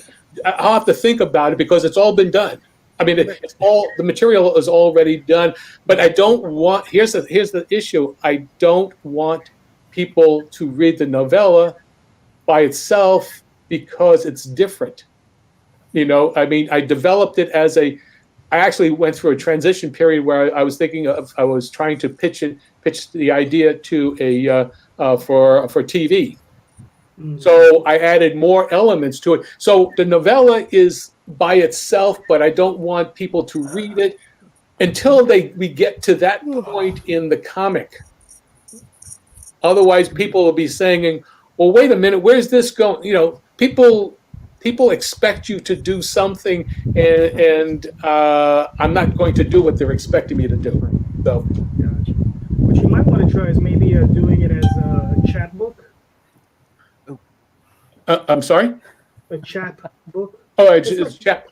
Yeah, chat book. Yeah, just a smaller digest size book. Yeah. Or, as like a separate thing. Like you could do like your regular thing. If you do for 15, add an extra $10, you get the chat book or whatever. Yeah, as a perk, as a perk. Yeah. Mm-hmm. Yeah, exactly. Yeah, that's something to think about. But anyway, there's a lot of material, and there's a lot of stuff that in with Bloodwing that every adult can deal with, and be interested in, because it's not just boobs, blood, and guts kind of thing. There's not guns and whatnot, but there is. I don't stray away from the fact that the character lands in the new mortal realm and is naked. I mean, what am I supposed to do? He's in a hole, and how did you dig out of it? I'm going to make sure that the hair is just in strategically placed. I mean, that's all silly. John, I'm sorry, I'm laughing because I feel like I just walked down the block. What am I supposed to do? That is authentic New York City right there, ladies and gentlemen. Yeah, I mean, forget about it. I'm not going to do it. Yeah. So I'm sorry. That's I love it. That's just the way we talk, right, JD? Yes, damn right. Yeah, that's right. it. That's it. The do's and the don'ts. Hey, there you go. Anyway, that's great. Thanks for having me on. And if I have asked any more, ask me any other questions. But it's time to roll, I guess. Okay, cool. So, but let us know your website where people can find you and your stuff real quick. Well, right now, you go Kickstarter, sign up at Bloodwing Angel, or just type in John Celestri. I've got three previous campaigns. You sign me up there and take a look. And when is it launching? I'm looking at March 1st. Okay. Cool. Nice. Okay. Yeah. Good. So that's the more the merrier. That I can get to get people to know what's going on. All right. Anyway, so arrivederci. I have to go and go make sure that my furnace is still working. All right, cool. Stay warm. It's cold up there. Kid, John. Yeah, stay warm. Yeah. Be well. Take care, guys. All right. I signed up for the notification, so I'm waiting for it. I'm Yeah, waiting for it to okay. go live. There you go. Bye-bye. Bye. Bye. How you doing, Michael? Good. How you doing? Bye, Michael. Can you hear me? Yes. Yeah. we can hear Oh, you. just want to make sure my mic was working. All Awesome. right, cool. How you guys doing? All right. good. Well, we're good. How are you doing? I'm good. Been You've very waiting busy. patiently? I'm sorry. What? You've been waiting patiently. Hold on, I'm gonna bring up somebody else on the screen because Yeah, if he's not on screen, he's never happy. 'Cause we don't see Variant's face. Variant, smile for us, please. There you go. That's the most sarcastic smile I've seen all day. That's not Varian. That's King Shit of Fuck Mountain. There you go. Oh yeah, King Shite, yeah. King Shite of the Fuck Mountain. Nice. He should Anyway. put the ROTC picture of himself just there. That's from right. now on permanently. But hold on, That's it's not the better Variant's smell. times yet. Oh, I'm Hold sorry. on. Yes, Michael. Yes. That's right, Michael. It's your okay. time. It's So okay. please tell us about you. Tell us about your work, your book. Well, I got a lot of stuff actually going on. My book isn't ready to come out. I'm actually wanted to talk about a webcomic I'm going to be promoting, but before I get to that, just wanted to say, number one, I watch you guys like all the time. Love your stuff. Thank you. And just so you guys know, I haven't had many books out that I've done myself. I usually work on other people's books. Mhm. The last time I actually published something was maybe like early 2000s. I did a book called Plunger Pup. I don't know if anybody knows it. It's about a dog who fights crime with a magic plunger. And I did about 3 or 4 issues of that, and I plan to bring them back in 2022. But I just did something for Parody Press, which is has their Kickstarter going up. Tomorrow's their last day. I'll be on a stream for that. So it's they're bringing back their X-Farce, like collecting, and there's some backup stories, and I illustrated one of them. And I'm doing a manga piece right now for someone. But yeah, no. So I'm a big. For those who know me, I don't know how many on the screen here know me. I know JD. We've talked a couple of times, and I didn't get a chance to say hi to John. But I do a show called Get in Tune, which John will be on in a couple of weeks. So that'll be good. I think the 21st is his date. I gotta check exactly. Okay. But yeah, I'm a big like comic strip guy. I love strips. Grew up reading everything, humor, story. But I've always been a big science fiction fan, a big fantasy fan, and I created a strip. Well, it's going to be more of a comic book style web comic that will be released probably end of spring, beginning of summer. But I'm going to be starting to drop the promotions very soon, and it's called Dax Photon. So it's a tribute to everything. Oh, Mike is on. Dex Don Chin. I saw just a comment. Yes, that's what I'll be on tomorrow. And so I love like Flash Gordon, Buck Rogers, all those stories. So I created a character named Dax Photon. It's kind of a parody humor story with it's an adventure story. Nothing. I'm not going to give away anything here with the story, but just to give you an idea of the character, in the opening like 2 or 3 pages, he's battling some aliens. And he thinks he's doing very well, but it turns out that someone from on his spaceship is actually controlling his gun. So the gun's doing all these crazy. So he's like this, thinks he's a great hero, not so great of a hero, has to become a great hero story. But it takes all the elements of what all the sci-fi and fantasy comics that we grew up on. Very nice. Yeah. So that's my big thing I'm looking to promote. Now, you're doing it as a strip, or you're doing it as like comic pages? It's going to be comic pages. I actually have another thing I'm going to bring back. I did a few years ago called The Wiz. That's a comic strip. That'll be back end of March, up on Instagram and Facebook. And that's more like a regular, humor, strip. But yeah, the idea of Dax is to do it as a comic pages. So I'm going to be building a website for it, as well as putting it up on places like Webtoon and other sites. And when it's done, it's going to be collected. The idea was to do 52 pages of the story, so that it was a 1-year story, but it looks like we're going up to 56 pages for the story, so a little over.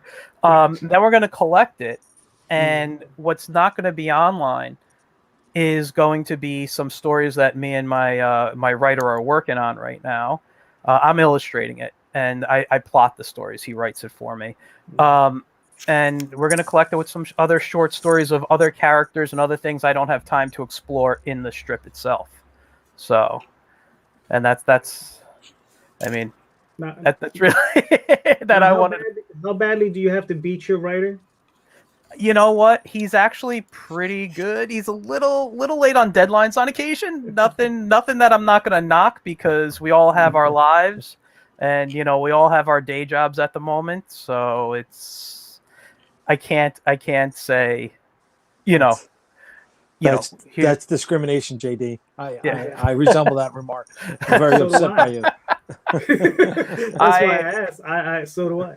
Actually, while I was waiting, I was reading the latest version of the comic. He's got about 10 more pages to write, but I'm starting the drawing in 2 weeks on it, as soon as I finish up some of my freelance that I'm doing. Gotcha. So.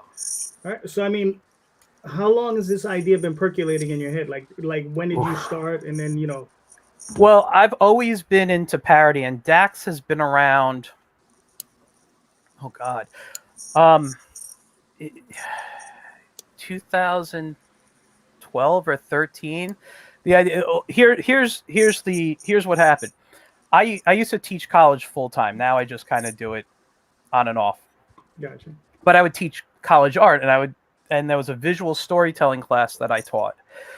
And basically in that class, I taught kids how to, or college students, how to, create illustration, storyboard, make comics, get ready for like film, video game production, things like that, character design, all those things. And And there was a kid in my class. He was a high school student coming for college credit, and his real name was Thaddeus Neptune. And I'm like, that is the coolest name ever. And I told him I'm going to use it on something, but just so you know, it's not going to look like you at all. And it's not going to be you. I just love your name so much. So I created this character, Thaddeus Neptune, and originally he came out to be the hero. And I'm like, no. And somehow Dax was part of the story. And I'm like, I really love the Dax character. That I took Thaddeus and put him in another role in the story. And he's a major character in it, but he's not like as big as Dax is now. And Dax just became so fun to draw, and these silly ideas that one day I just sat down and I wrote out, I don't know, maybe 10 pages of a long story arc, including illustrations, and this is what the spaceships look like. These are some of the characters that I wanted in it, and it's just, it was just one of those. I was like, it was there, but I didn't want to write. I didn't want to draw it. I mean, I wanted to draw it. I didn't want to write it. I have so many ideas and filing cabinets full of just ideas that I've written, and it's like, yeah, that one I want to draw, that one I want to write. This I'll do both too. So I'm like, I don't know. So I was talking with a friend of mine. He works at the local comic shop I go to, and he's a writer. And I told him the idea. And for about 2.5 years, we played around with starting. And, I'm not shy about this. I have medical issues, and I got sick a few times. And actually that Wiz comic I was talking about, I stopped it in 29. I did it for about 6 or 7 months. It was a two-day-a-week strip, and I ended up with pneumonia. I was doing so many comic book conventions. I was away literally like 30-something weeks a year. I'm doing. I was running kids sections. Yeah, I was running kids sections at comic book conventions, and just so much. I was so exhausted, so overworked between a day job and all this other stuff. And I was putting on my own show with a friend of mine that I think I just got run down, got pneumonia. I said, you know what? I'm stepping back, and the Wiz had to fall to the wayside for a little bit. I said I always wanted to bring him back, and I felt me and him weren't talking anymore. I mean, I think you guys know, if you write a character, they're there in the head. You're having conversations with them all the time. And then when I started my Get in Tune show, which is on Tuesday nights on Facebook, Twitch, and YouTube, I started my show's about interviewing artists and creatives. And JD, you've been on, and I'd love to have you back. And as I was talking to cartoonists and, actual syndicated cartoonists, or friend of mine who do strips, it just started inspiring me again. And as I sat there one day at my drawing table, I was doodling, and it was like, oh my God, the Wiz and I just started talking. I wrote, literally in 2 weeks, I wrote 40 strips. And nice. I was like, that was great. So now I'm just drawing them. And when I have about 20 to 25 strips, I'm going to start posting again. So that was the thing, was like, oh, okay, so that happened. And so me and my friend started talking again. Let's do this. Let's get on it. Then the pandemic happens. And I actually ended up with COVID really bad, spent a week in the hospital. I didn't eat for almost 3 weeks, and I lost like 20 something pounds in those 3 weeks, and gained almost 30 back now. But it's the one good thing about COVID. I was 8 pounds away from my goal weight, but yeah, I had that. And so yeah, so that put a kind of a hinder on things. And I'm like, I sent him a message one day, because comic shops weren't doing. So I'm like, you have time to write now, right? Let's just get this going. And he started writing, and he started doing all this stuff. And I'm like, these are great. Oh, very few notes I have to. He gets my character from the outlines I gave him of the character, from the designs of the ships, everything. And if I didn't have a name for something, he named it, and then he's like, if you don't like it, change the name. So we work very well together. And I'm like, this is fan. And every time he draws, he writes, in my head, I just want to start drawing. I see everything so clear. He he really did such a great job, which is why I'm super excited about starting to draw this. So I'm looking to start officially drawing it in about 2 or 3 weeks. I got to finish, like I said, I got to finish that manga piece. That's an 8-pager. And then, yeah, it's just starting on that, but I'm going to be starting to start dropping images and things and start the promotion and start getting it into people's heads. And you know, this is Dax and this is his adventure. Now, Michael, can I ask, where did you teach at? And have any of your students, have you ever seen them do independent work or professional work anywhere? Well, here's the thing. I won't mention the college because I'm not a fan of the college that I taught at. Can you tell us the location of it? It was in Westchester, New York. Okay. But I will say it was not Westchester Community College. Okay. It was another one. And the reason why I'm saying it's not Westchester Community College is because if they're willing to hire me, I'm willing to take a job at that place. I actually went to Westchester Community College, and I loved it so much that I would be happy to teach there. And I've done things like after school things for kids there, but I've never actually been a full teacher yet. And Gotcha. I would love to be at that college. And you know, so, but my students, I have seen them go off and do things. Okay. I actually had an app that I have to update, so it's down from the from the App Store and the Android store. But it was called The Simple Guide to Storytelling, and I had an app that taught storytelling through the comic strip method. So I'm like, here's how you use a 3-panel, here's how you use a 4-panel, these are what each panel represents. There was a game involved in there that gave you you know, suggestions of character, genre, and you know, there's a whole process to it. And it did pretty decent. I mean, I didn't have as much promotion as I wanted to, but right before all the things changed on the App Store for both of them, I was in talks with a school district. Okay. And the school wanted to license it from me and buy a certain amount. And I was all ready and set, and then everything dropped, and I'm like, ugh. And right now I can't afford to pay new programmers because the programmers I used were actually old students of mine who went off to do some really good stuff, but they have no compete clauses in their contract, so they can no longer work on my app. And that's where my issue comes in. So I'm looking for new programmers right now. Once I have the programmer, and I have someone in mind, but he's a little out of my price range for the moment. Gotcha. But, yeah, it's I do a lot with cartoon education. Before the pandemic, Getting Toon, before it became a show, that happened during the pandemic. It was my cartoon traveling education. I would go to schools, libraries, things like that, and teach about comics, animation, demonstrate how they're done, work with the kids.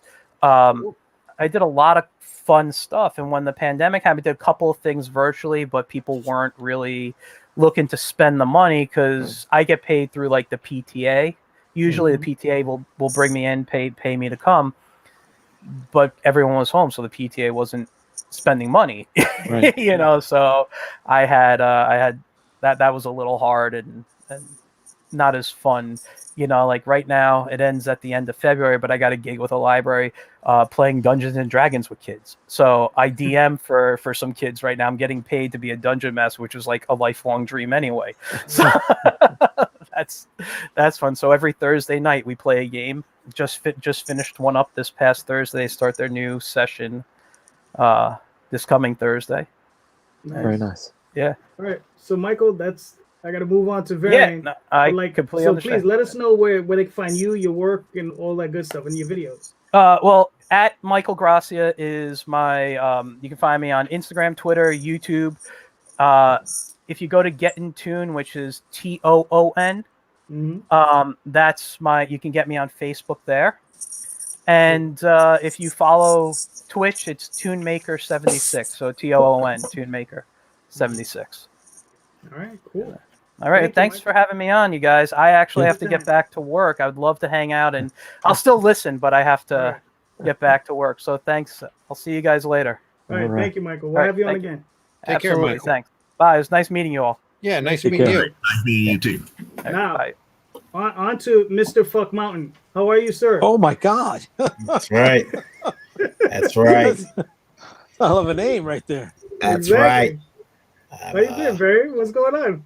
You a little salty? What's up? What's wrong? No, I'm just accepting my place in this industry. I'm here to announce my Go ahead. retirement from comics. My retirement. It's I'm only doing.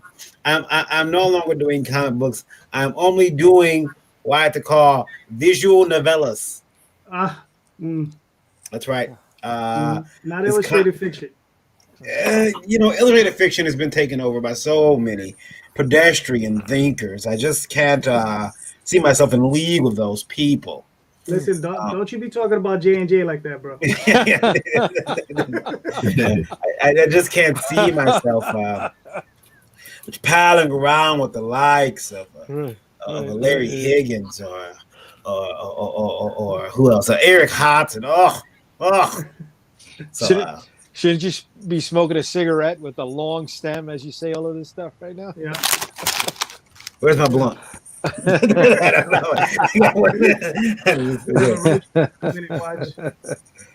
No, guys. I bring nothing new to the table. Nothing new to the table, except for I did have some news. I got my SSL certificates finally figured out, so they will load onto the Liberty distro site very soon here, probably within a day or two. I finally got those figured out, and working real hard on that. Working hard on some other stuff for Indie Vault. Yeah, good times. Mhm. Trying to get. Sure, go ahead. Oh no! So how's it going with Liberty, man? What's going on? Well, there's some stuff that I can't talk about, but No, there's you need to talk about it all. yeah. Everything. But there are things that we've got. We just I just did 52 stores now, 52 stores that are signed on to check out for the online catalog, which they'll also get a printed catalog. I'm gonna start working on getting the printed catalog done ASAP because As soon as you get a printer to take you seriously. Yeah.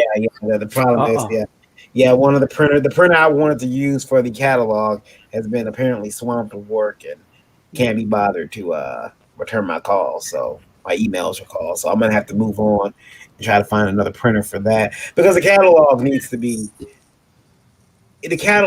doesn't need to be like a high gloss, heavy pound on the paper book. It needs to be just like it could almost be newsprint, which is what we're going for.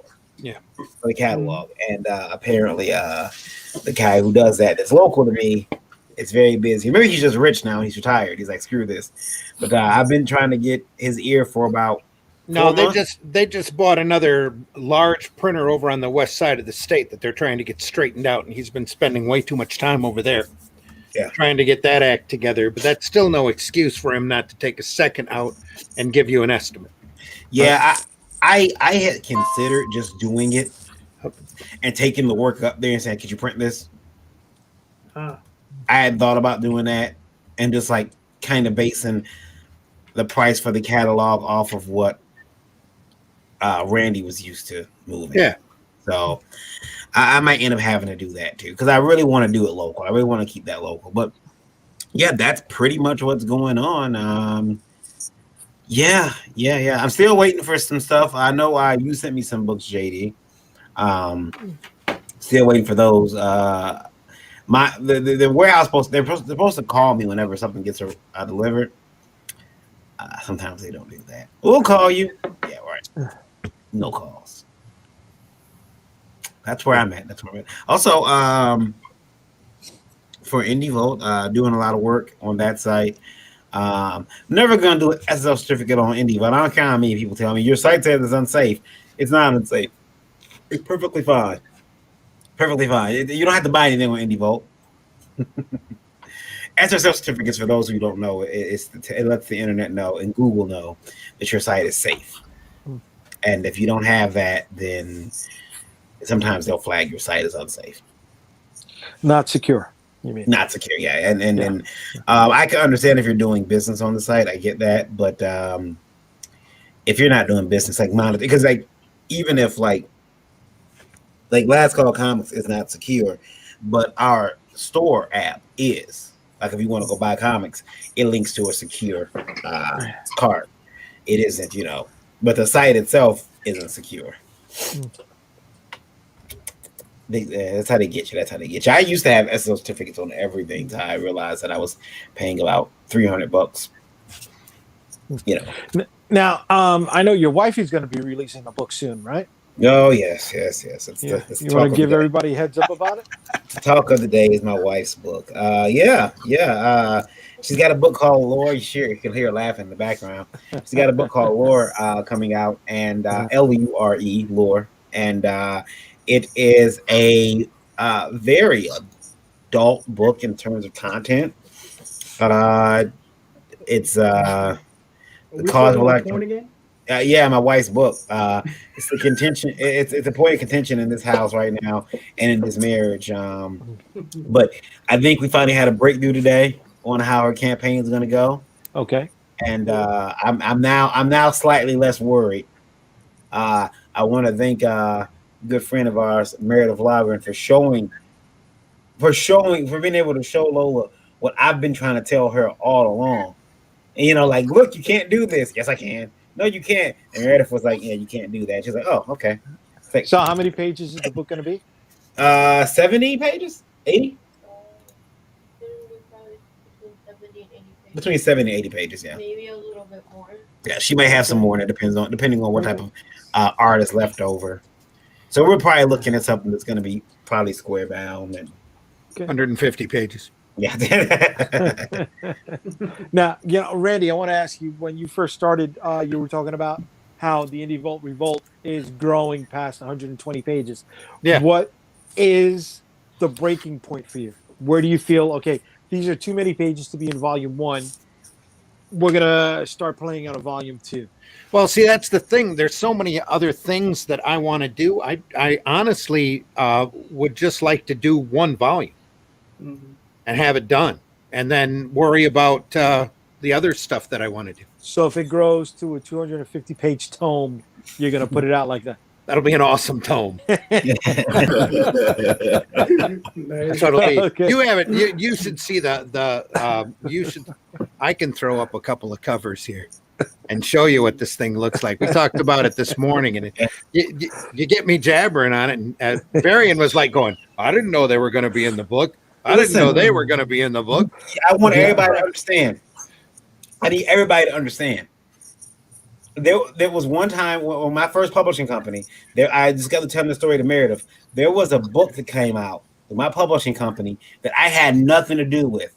I was in a comic store and looked up and seen my logo on a book, and I'm like, the fuck? And I'm like, what the hell? I had nothing to do with it. It was, I knew about the book. I greenlit it. But as far as knowing it was at the printer, knowing that they were going to stores, putting it in the stores, I had no knowledge of that. So, that's a lot like this Indie Revolt book. This is Randy's book. I don't know who's in it. Yeah. Randy also doesn't talk to me about that because he knows that I'm the Tom Holland of Indie Vote. I will tell everything. Because I'll forget, because like Randy says, I got so much stuff going on. I'll forget, and I'll be like, "Oh yeah, so you got the Frank Miller cover for Indie Revolt?" And he'll be like, "No, what is wrong with you?" And I'm like, "Huh? Yeah, I thought it was Alex Cross. Yeah, see, we don't have a Frank Miller cover yet. Yeah, but you've got Russ Leach occupied there, right? Yeah, I do. We're gonna have some words there, young man. Yeah. Not only that, but holy crap, you should see the artwork that he did. He's showing us pencils today, and I'm like, I know what he does. Yeah, I got another book waiting in the wings with his name on it, ready to come out. He said that he had a project that he had to work on, but I'm sorry, your name didn't come up.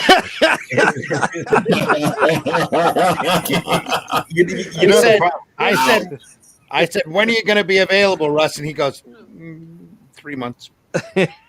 I got a secret project going on that he couldn't mention, and he knows that we know about each other. I'm surprised he didn't say. So your name. I gotta tap into the war chest to make that 3 months extend Let's a bit longer there. Yeah. There's something else going on there. Maybe I don't know. Here's a couple of covers that we have that I can pull up real quick.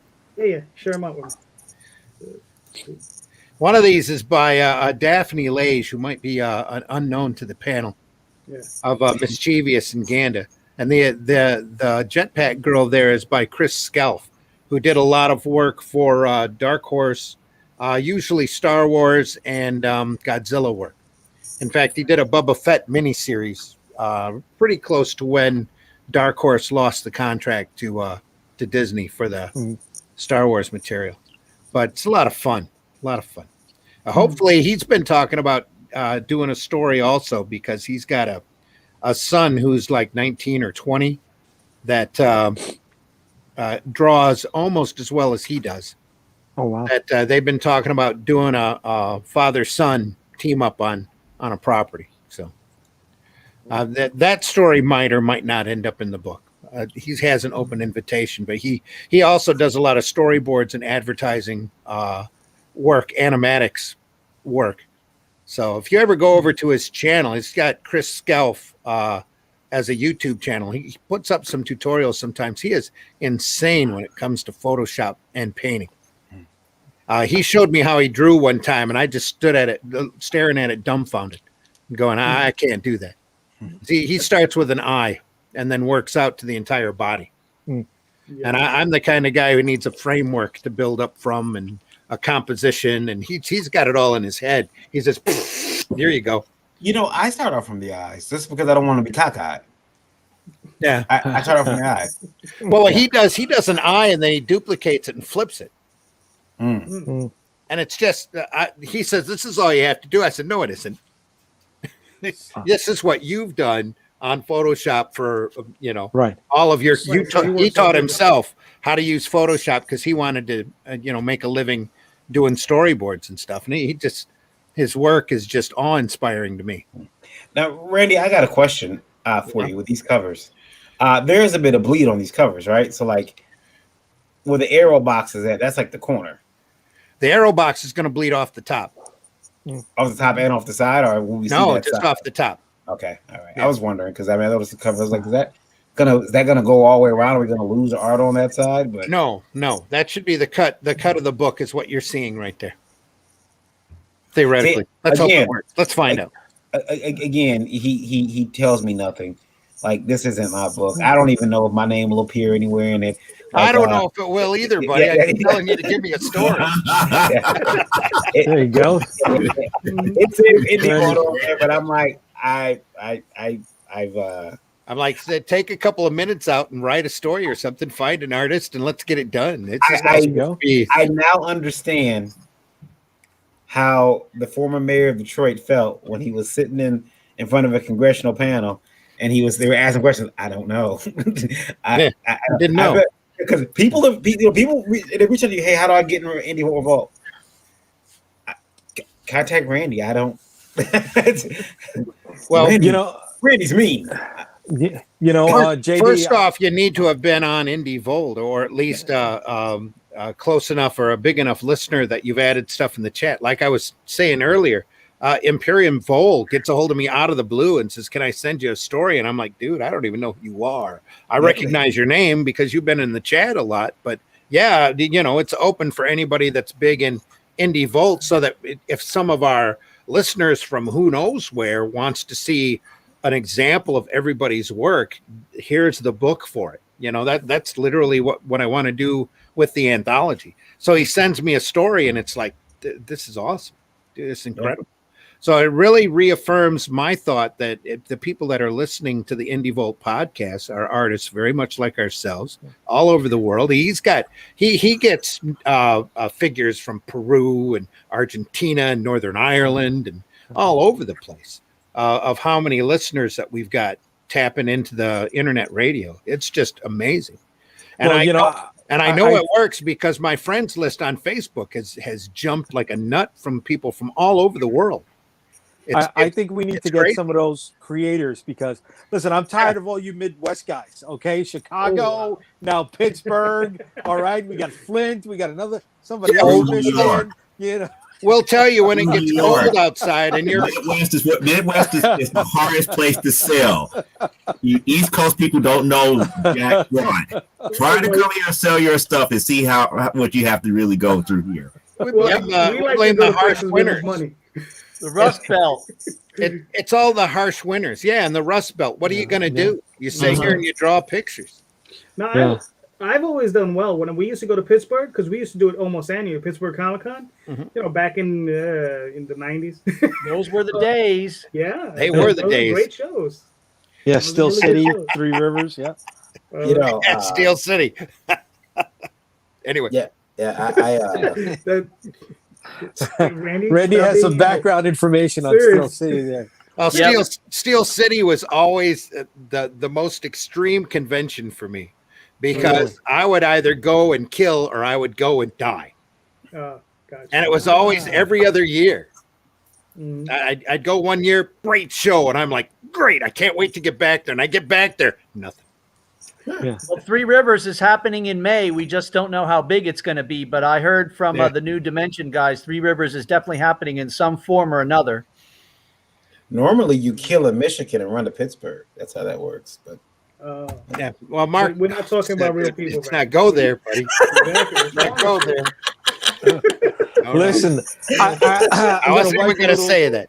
Wipe a little off my shoulders there. But I killed in Chicago, Joe. Thank you. Yes. Oh, he's talking right. literally here. I was asking the story. Oh, so you looked at a real show. You did not do the other one, which I can't stand, and I can't name by name because I would get somebody upset because they invested in it. Which one? The 2W initials? Yes. Yeah, no. Watch their mouths, gentlemen. Watch their mouths. I refuse to do any of those shows anymore. Hey, I ain't gonna whether lie. The new owners or the old owners. I ain't gonna lie. I've been on Reddit like, hey guys, they're gonna short sell Wizard. We should probably go in there. I'm trying my best to Pump come up on, your guys. stock. Yeah, pump my stock so I can pull out because Now hold on for a second, guys, because I've had everybody talk about their books and stuff, except one dude. You? No, not me. You. Yeah, that way. Talk about Who's on the other side? Wait, who's it? Who's on first? Me? We don't want to talk about the person on the other side, bro. Me. All right. So, for those of you who do not know me, I've been publishing under the Unstoppable Comics imprint for more than 12 years now.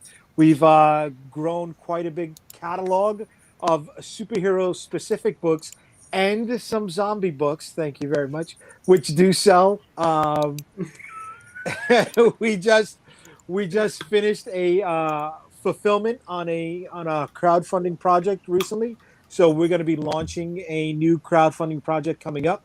We currently have one going on Indiegogo for a reprint of Shield of the Interceptor, superhero shield slinging book. We don't just do comics. We do shirts. Shirts come mailed polybag. Yes. We do trading cards.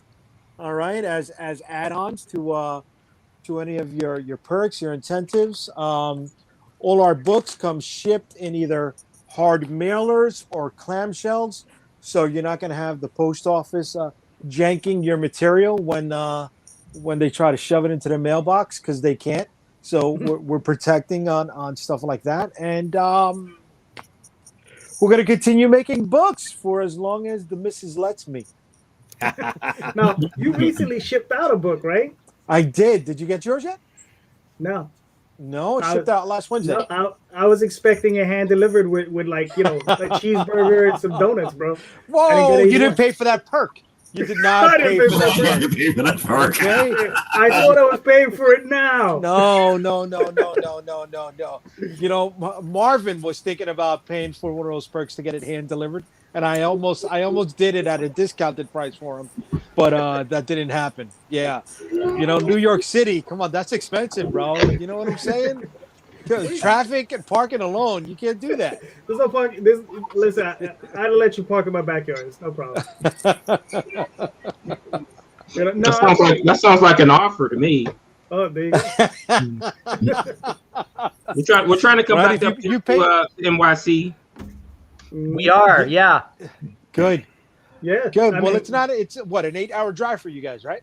Yeah. No, it's No? like a 13-hour bus ride. Oh. Okay. But we Gotcha. can do it. Gotcha. We All right. we did it for Big Apple in around Christmas time last year. I'm so sorry for you. 13-hour bus rides are tight. Yeah. So there's a story. There's a whole story with the Well, ride. go ahead, share it with us. I want to hear this. Go for it, Marvin. We love commuting stories. So the bus we were on, and it broke down like right around the border between Pennsylvania and Ohio. Oh man! So the driver is putting what was he putting in there? Antifreeze into the bus. So we end up making an unscheduled stop in Philadelphia. So sorry. So the second bus we got on, we were really excited because we got to sit. We got the back seat. You know, that three layer back seat. Yeah. Right. And the bathroom door was broken. So the bathroom door kept swinging open continuously over and over again. So I think we end up being 3 or 4 hours late getting into New York. Ouch. Ouch. Ouch. But the good thing was, That's it a was tough one. the good thing about it when we got there, it was raining. That wasn't a Why good is that thing. good? That wasn't a good thing. How is that good? How was that good? And Did it help So- subdue the smell or what? no, I think New York and Pittsburgh have a similar smell. But the I difference think is you're right. that Yes. in Pittsburgh, 15 people is a crowd in Pittsburgh. So you go from 15 people to hundreds of people, and I'm like, holy crap, what is this? What are we going? We're just like walking around trying to find things, and it's like, oh my god, and I just want to go to the hotel and lay down. So we end up staying at the hotel called the Carlton. You familiar with Carlton Arms, man, it's amazing. that? Yeah, Not the Ritz Carlton. but the No, funny part, the Carlton Arms. Yeah. so each floor in the hotel was a different theme. So we were on the Egyptian themed floor. Oh. It had like Wait a second. statues- Was that on 23rd Street? that 23rd and like Street, 2nd or I think so. It's a hotel with all kinds of handmade art in all of the rooms and in all of the hallways. There were all these Egyptian statues that were like handmade by artists in New York. Mm-hmm. Yeah, no. I think I know about it. It's in the 20s probably. Yeah. And If it's that's hella the one I'm cheap. thinking about. It's Yeah. hella cheap. Right. So Okay. each floor was different. So there was I think there was a comic art floor or things like that. So also there was a hotel cat that like milled around the hotel, did whatever it wanted, and they had a sign that said, "If you see the cat, bring him upstairs." And then the funnest part about the whole thing is the place had keys, like actual keys. Uh-huh. Oh, So no, they give you the key to the front door and then the door to your room. So I was thinking, well, what's stopping me from us going to go copy these keys and just come in and just stay whenever we want? Nothing really. So, You see, Except that it's New guys, York. you see, when you guys come from Chicago and from Michigan to New York, you could stay at the Carlton and maybe somebody will break into your room who was a former guest. Exactly. well, I mean, you gotta be big burly guys to go to New York anyway. You just can't be any geek off the street. I don't know. I went to New York and I took my sister with me, and she's this itty bitty 90-pound white girl, red hair, and she's like looking around, and I'm like, don't make any eye contact. And we're from Detroit, so it's like But the weirdest thing was I did enjoy myself there, and I was like, I could live here, but I ended up staying in the Bronx with people. That I knew, and I know you guys apologized to me about that. So you said you told me yourself because I had no idea, but I was under the impression that the Bronx was, one of the best boroughs. Now I've been told. Sorry. They have a nice zoo. They have a nice zoo. I just peed on myself a little bit. That's a little bit. That was cute. I was told that I guess I've been disabused of that, and I was also told that, remember, there's two different Bronx. There's the West Bronx and there's the East Bronx. You know, I believe I was in West Bronx. I believe you were in the boonies. Yeah, because now there's South Bronx and there's North Bronx, but okay, go ahead. Right, All right. Yeah. Because I remember taking the subway.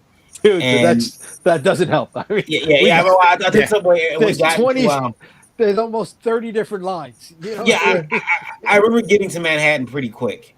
You know, and walking around, and like the train ride didn't seem like it was more than 10 minutes. But then he was in the South. Yeah, I was like, but then again, you know, I remember also having to wake up and move my car for the 4 days I was there. Wake up, move your car, because they gotta, Yeah. And then this thing with parking and sanitation and going back for the Comic-Con, my buddy didn't pay attention to the parking structure and parked, and I'm like, okay, cool. So I went into the Javits Center and I'm shopping and hanging out, and afterwards went out and hung out with the Aspen Comics people, played some pool with Mike Turner. Nice.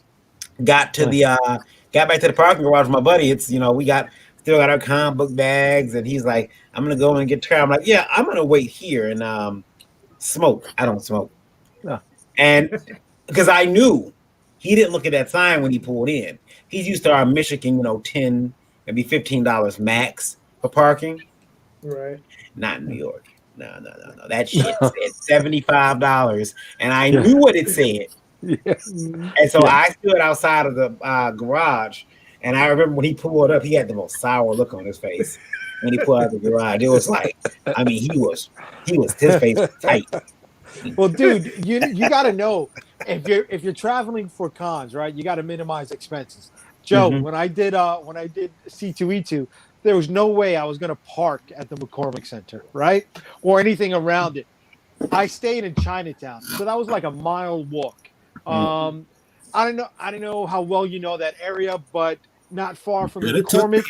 But oh well, you walked. Yeah, I walked it. So I was by the Red Line. There was a White Castle's there. There was the projects were right next to it, and people were telling me, "Oh, you're walking." You're damn fucking right. You got to minimize expenses when you do cons, right? And not only that, I didn't have a parking permit to stay where I was at, so I parked blocks away from where I was staying, and I hoofed it, baby. I hoofed it. They were like, "Oh, you know how dangerous that neighborhood is you went through?" I was like, "That wasn't that again. Nothing bad happened, man." It depends on who you talk to. People who are up here talking about, "Oh man, this neighborhood is dangerous." Like, no, it's not. You just don't go there and start no mess. You're okay. That's it. I remember when I went to Wizard World Chicago, my buddy and me couldn't sleep. He's like, "Hey, let's just go out and drive around. Let's go see Chicago." So we're driving, and we seen Oprah Studio, and they got me filming the Dark Knight there. Yeah, they had filmed the Dark Knight, so they still had a lot of the stuff. Like the bank was still called the Gotham City Bank and everything, which is really cool to see. Got pictures of it and everything. But as we're driving, I started noticing the neighborhood getting a little bit bleaker, and I'm like, I don't know if you're. And I looked, and I'm like, hey, what's that? Is that a prison? Cabrini Green. Hey, turn around, bro. Turn around, because I seen Cabrini Green. I know what that means. I've watched Good Times. Okay, I listen to rap. You don't mess around the Cabrini Green projects. Get the hell on. You see, even Joe didn't respond. He knows. No, I'm just up here. It's like, where were you at? Because I had a friend who lived like right off of like Old Town, and the difference between where his condo was at and where Cabrini Green started was less than 2 blocks. So you were up here. It's like, depending on where you was at, you were good or you were not so good. I've never looked at the side of the street you were at. I've never looked at a place and got depressed. So I said, "No, Joe." So again, I've been to like downtown Detroit. So I have, been to places like you looked around and be like, man, I don't know. You know, Yeah, Joe, I well, lived in downtown Detroit, right next to the police station and everything. And it's like you're up here walking to Popeyes and everything. You hear gunshots and you did not see nothing move from the police station. I'm like, nothing. Yeah. We had a little bit of that in the 80s in Brooklyn. That's like you're in Brooklyn, all right? Yeah. Jay, did you ever go into Bed-Stuy? Of course, I went to Bed-Stuy. Oh, okay. I'd say this: one of the after the whole migration of the gentrification era started here in New York, where all the hood neighborhoods, right, were getting filled by all the Midwesterners who liked the parts of New York that they saw on TV. Hipsters. So they found the lower income neighborhoods. But the worst neighborhood, I think, that I was really tentative to enter well into the 2000s was Red Hook. Red Hook was still a very tough neighborhood in the early 2000s, man. Yeah, that's where Taz is from. Yeah, I remember one time I had a friend who lived in Bed-Stuy, right? So Bed-Stuy was crazy. So you had a building on one corner, and then you had rubble from all the prior buildings that no longer existed, and then you had another building, right? And then you had another building. And I remember we were looking for my friend, his building. We go into a grocery store, and we're like, yo, do you know where this building's at? The guy looked out his door. He's like, I don't think that one made it. They're like, thanks, buddy. Yeah, we stayed with a friend in Bed-Stuy for 3 days in 2002, and it was still like that at the time. Mm-hmm. Yeah. Bed-Stuy, do or die, unofficial motto. Bed-Stuy, yeah. That's it, man. So, all right, it's been a couple hours, so I think we could wrap this up. So we'll start with Jay. Yeah. All right. Okay, you can find me at unstoppablecomics.com, Unstoppable Comics on Facebook, Unstoppable Comics on Instagram, or JD Rosario or Jay the Unstoppable on Instagram. Nice. Joe? You can find me at cgcstudios.com. That's XIGENCY studios.com. And that's where you can find the books that I showed earlier today. You get all your stuff such as this there. You can also find me on Facebook as well as Instagram and on DeviantArt up under Silverboat 14 on DeviantArt. Nice. Mr. Varian, or should I say Mr. Mountain? Yeah. It's Mr. Shit to you. Yes. Whoa. That's shite. You can find me at indievolt.com, on the IndieVolt Roku, the IndieVolt TV on Roku, IndieVolt Radio on Google Play, Varying Ground on all social medias, KYD_V on Twitter. I'm everywhere. Just it's easy to find me. LastCallComics.com, WhenWeRiot.com, and am I forgetting something? Until Google shuts that address down. Oh yeah, eventually. And then make sure you look out for my wife's upcoming book, Lore. She'll be launching very, very soon, and I'll make sure she does all these shows, and I'll sit in the background and laugh. So her comic company name is Shocker Comics. That's right. Yeah. That's right. See in the chat, Jason Moore wants to know when the next Last Call Comics is.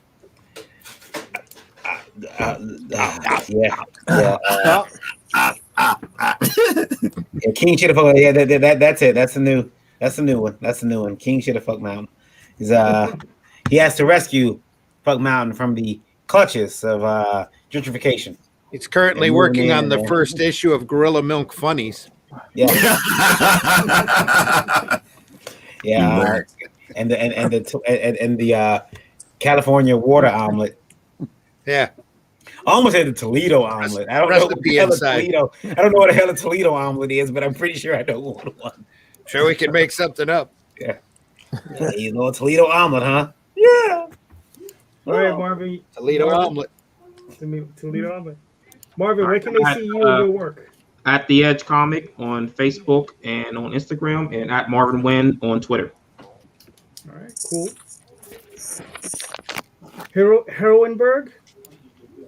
Where can they find you and your work? One more time. Bing.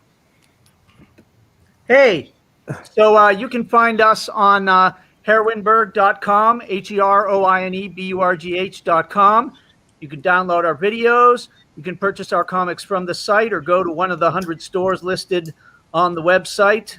And actually just wanted to really quickly announce, while we were on stream, bleedingfool.com dropped an article on us, linking us to Captain Frugal's video where he reviews our comic book. And so there's now a brand new article on us on Bleeding Fool. Cool. Not Bleeding Cool, Bleeding Fool. Mm-hmm. Well, Absolutely. you say fool, it's the same thing for either one. Dang, really? Yeah, really. Randy, where can they find you and your work? You can find me on Facebook under Randy Zimmerman. You can find me on Twitter under Randy Zim. Indie Volt Radio is where you can find me on Tuesday nights at 9 p.m., Thursday mornings at 9 a.m., and the Sunday Funnies program at 9 a.m. that I get to host with a variety of people where we talk about the lighter and more whimsical side of comics, usually the more fun side. As far as actually seeing my work, you can pop up on Facebook and look for Arrow Comics 4.0. There'll be announcements up there shortly, as soon as I can get them up there within the next couple of days. Gotcha. So, now, before we sign out, I have to put this up. He posted these early. He did this to me right at the end of the show last week. It was off topic, so I didn't really put him up. So Alexander Babikits says Doomsday Clock sucks. And then he asks, who hates Doomsday Clock? Alexander, I just got to tell you, we love Doomsday Clock. So if you come back with that stuff again, it may not work out for you. All right? That's all I'm saying. All right? And last week, he had asked me if I hated Marvel Comics, right? And, he asked if I agreed with him. He said, the stuff that Marvel produces sucks. And I was like, look, I am a Sturgeon's Law guy. 95% of everything sucks. It's our job as creators to get into that 5%. Okay? Now, that works with Marvel as well. They have 3 or 4 good books. They have some decent writers. There's not many of them. There's 3 or 4 of them. And I heard there's one guy that's on the come up, which is great. But a lot of their lines, I wouldn't even say it sucks. It's just meh. It just doesn't mean anything. Meh. Has very little heart. Meh. Right. Just meh. It has very little heart. Right. Very little substance. But they do have I would say they have 4, maybe 5 books that are actually really good. Donnie Cates does some good work. It's Al something. He's the guy who does the Hulk. Al Ewing? Yeah. Fabian Nicieza? No. No? No. Sorry. Just the way you say it, like, no. Like, no. David, no. I'm sorry. Fabian drove me away from the X-Men. So I remember that the Pizza Hut tapes they used to release with the X-Men, and they had a little special on the back where they talked to all the creators. I remember they had these 4 guys there, and Fabian Nicieza was one of them. And I thought he was so cool because he had cool hair and a cool name. Mm-hmm. And they would treat him like he was a superstar. I'm like, Fabian Nicieza, and they were talking about his writing. I'm like, oh yeah, he writes the X-Men books. And then I hear y'all talk about him. I feel hurt as a child in me, just crying. Like, I'm talking about your friend. I'm talking about the I got a story with him. I got to tell off air. Thank you. Oh boy. Okay. And listen, I'm sure he's a nice guy. And that has nothing to do with his personality. Yeah. The stuff I read back in the day that drove me off the X-Men, I didn't like. Mm-hmm. That's all. There are a lot of people I'm sure who loved it, mm-hmm. And I question all their tastes. I'm only joking. Fair enough. No, but I'm sure he's a great dude. I'm sure he works hard. Oh, he's a nice guy. And that's the thing, guys. Listen, I think it was John Leguizamo who said, nobody goes into a movie, right? He was talking about a film that he had done. Nobody goes into that process trying to make a shitty movie. Right. Okay? Same thing with comics. I guarantee you, none of those people try to go in there making shitty comics. That's not what they're looking to do. I'm sorry, Fantastic Four is showing us that there are exceptions to the rule. In comics and film. And Squirrel Girl and Captain Marvel were blatant examples of the exceptions to the rule. Yeah. No, I think the person that had the rights had he paid Roger Corman $1 million to make that flick. Yeah. Uh-huh. Oh, because they were Are you trying to hold on complaining? to Are the you saying trademark. that was a bad movie? Yeah, I thought you liked that sort of thing. You guys are making me pee on myself all night. Come on. Oh, You got to have a certain respect for schlock. I do. There you go. Uh-huh. Yeah, I do. we're down with Black Scorpion all day. So Yeah. Yeah. Look, we're New York City, home of the Toxic Avenger. Stripperella. oh yeah, You know what I'm saying?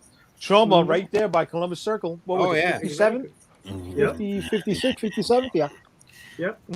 Yeah, you know, I remember looking at Roger Corman. I mean, not Roger Corman. The Tromaville. What's his name? Is it Lloyd? Is it Lloyd Kaufman. Lloyd Kaufman? I remember looking at him at a show, and I'm like, why does that guy look familiar? Who is that? Who is that? Why can't I place him? And I'm trying to look at him, and I couldn't place him. And then as I'm leaving the show that day, he's over there with trauma stuff, and I'm like, oh, yeah. So now I know who you are. Yeah. Go ahead, though. I'm sorry. I'm just babbling. All right.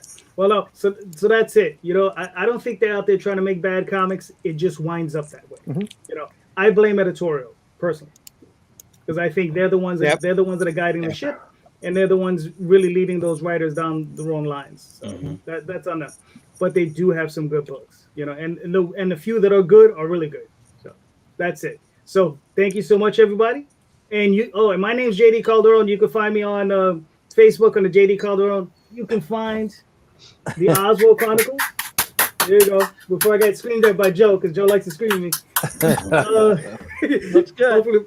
Hopefully in about a week on Kickstarter, and that's it. So thank you so much.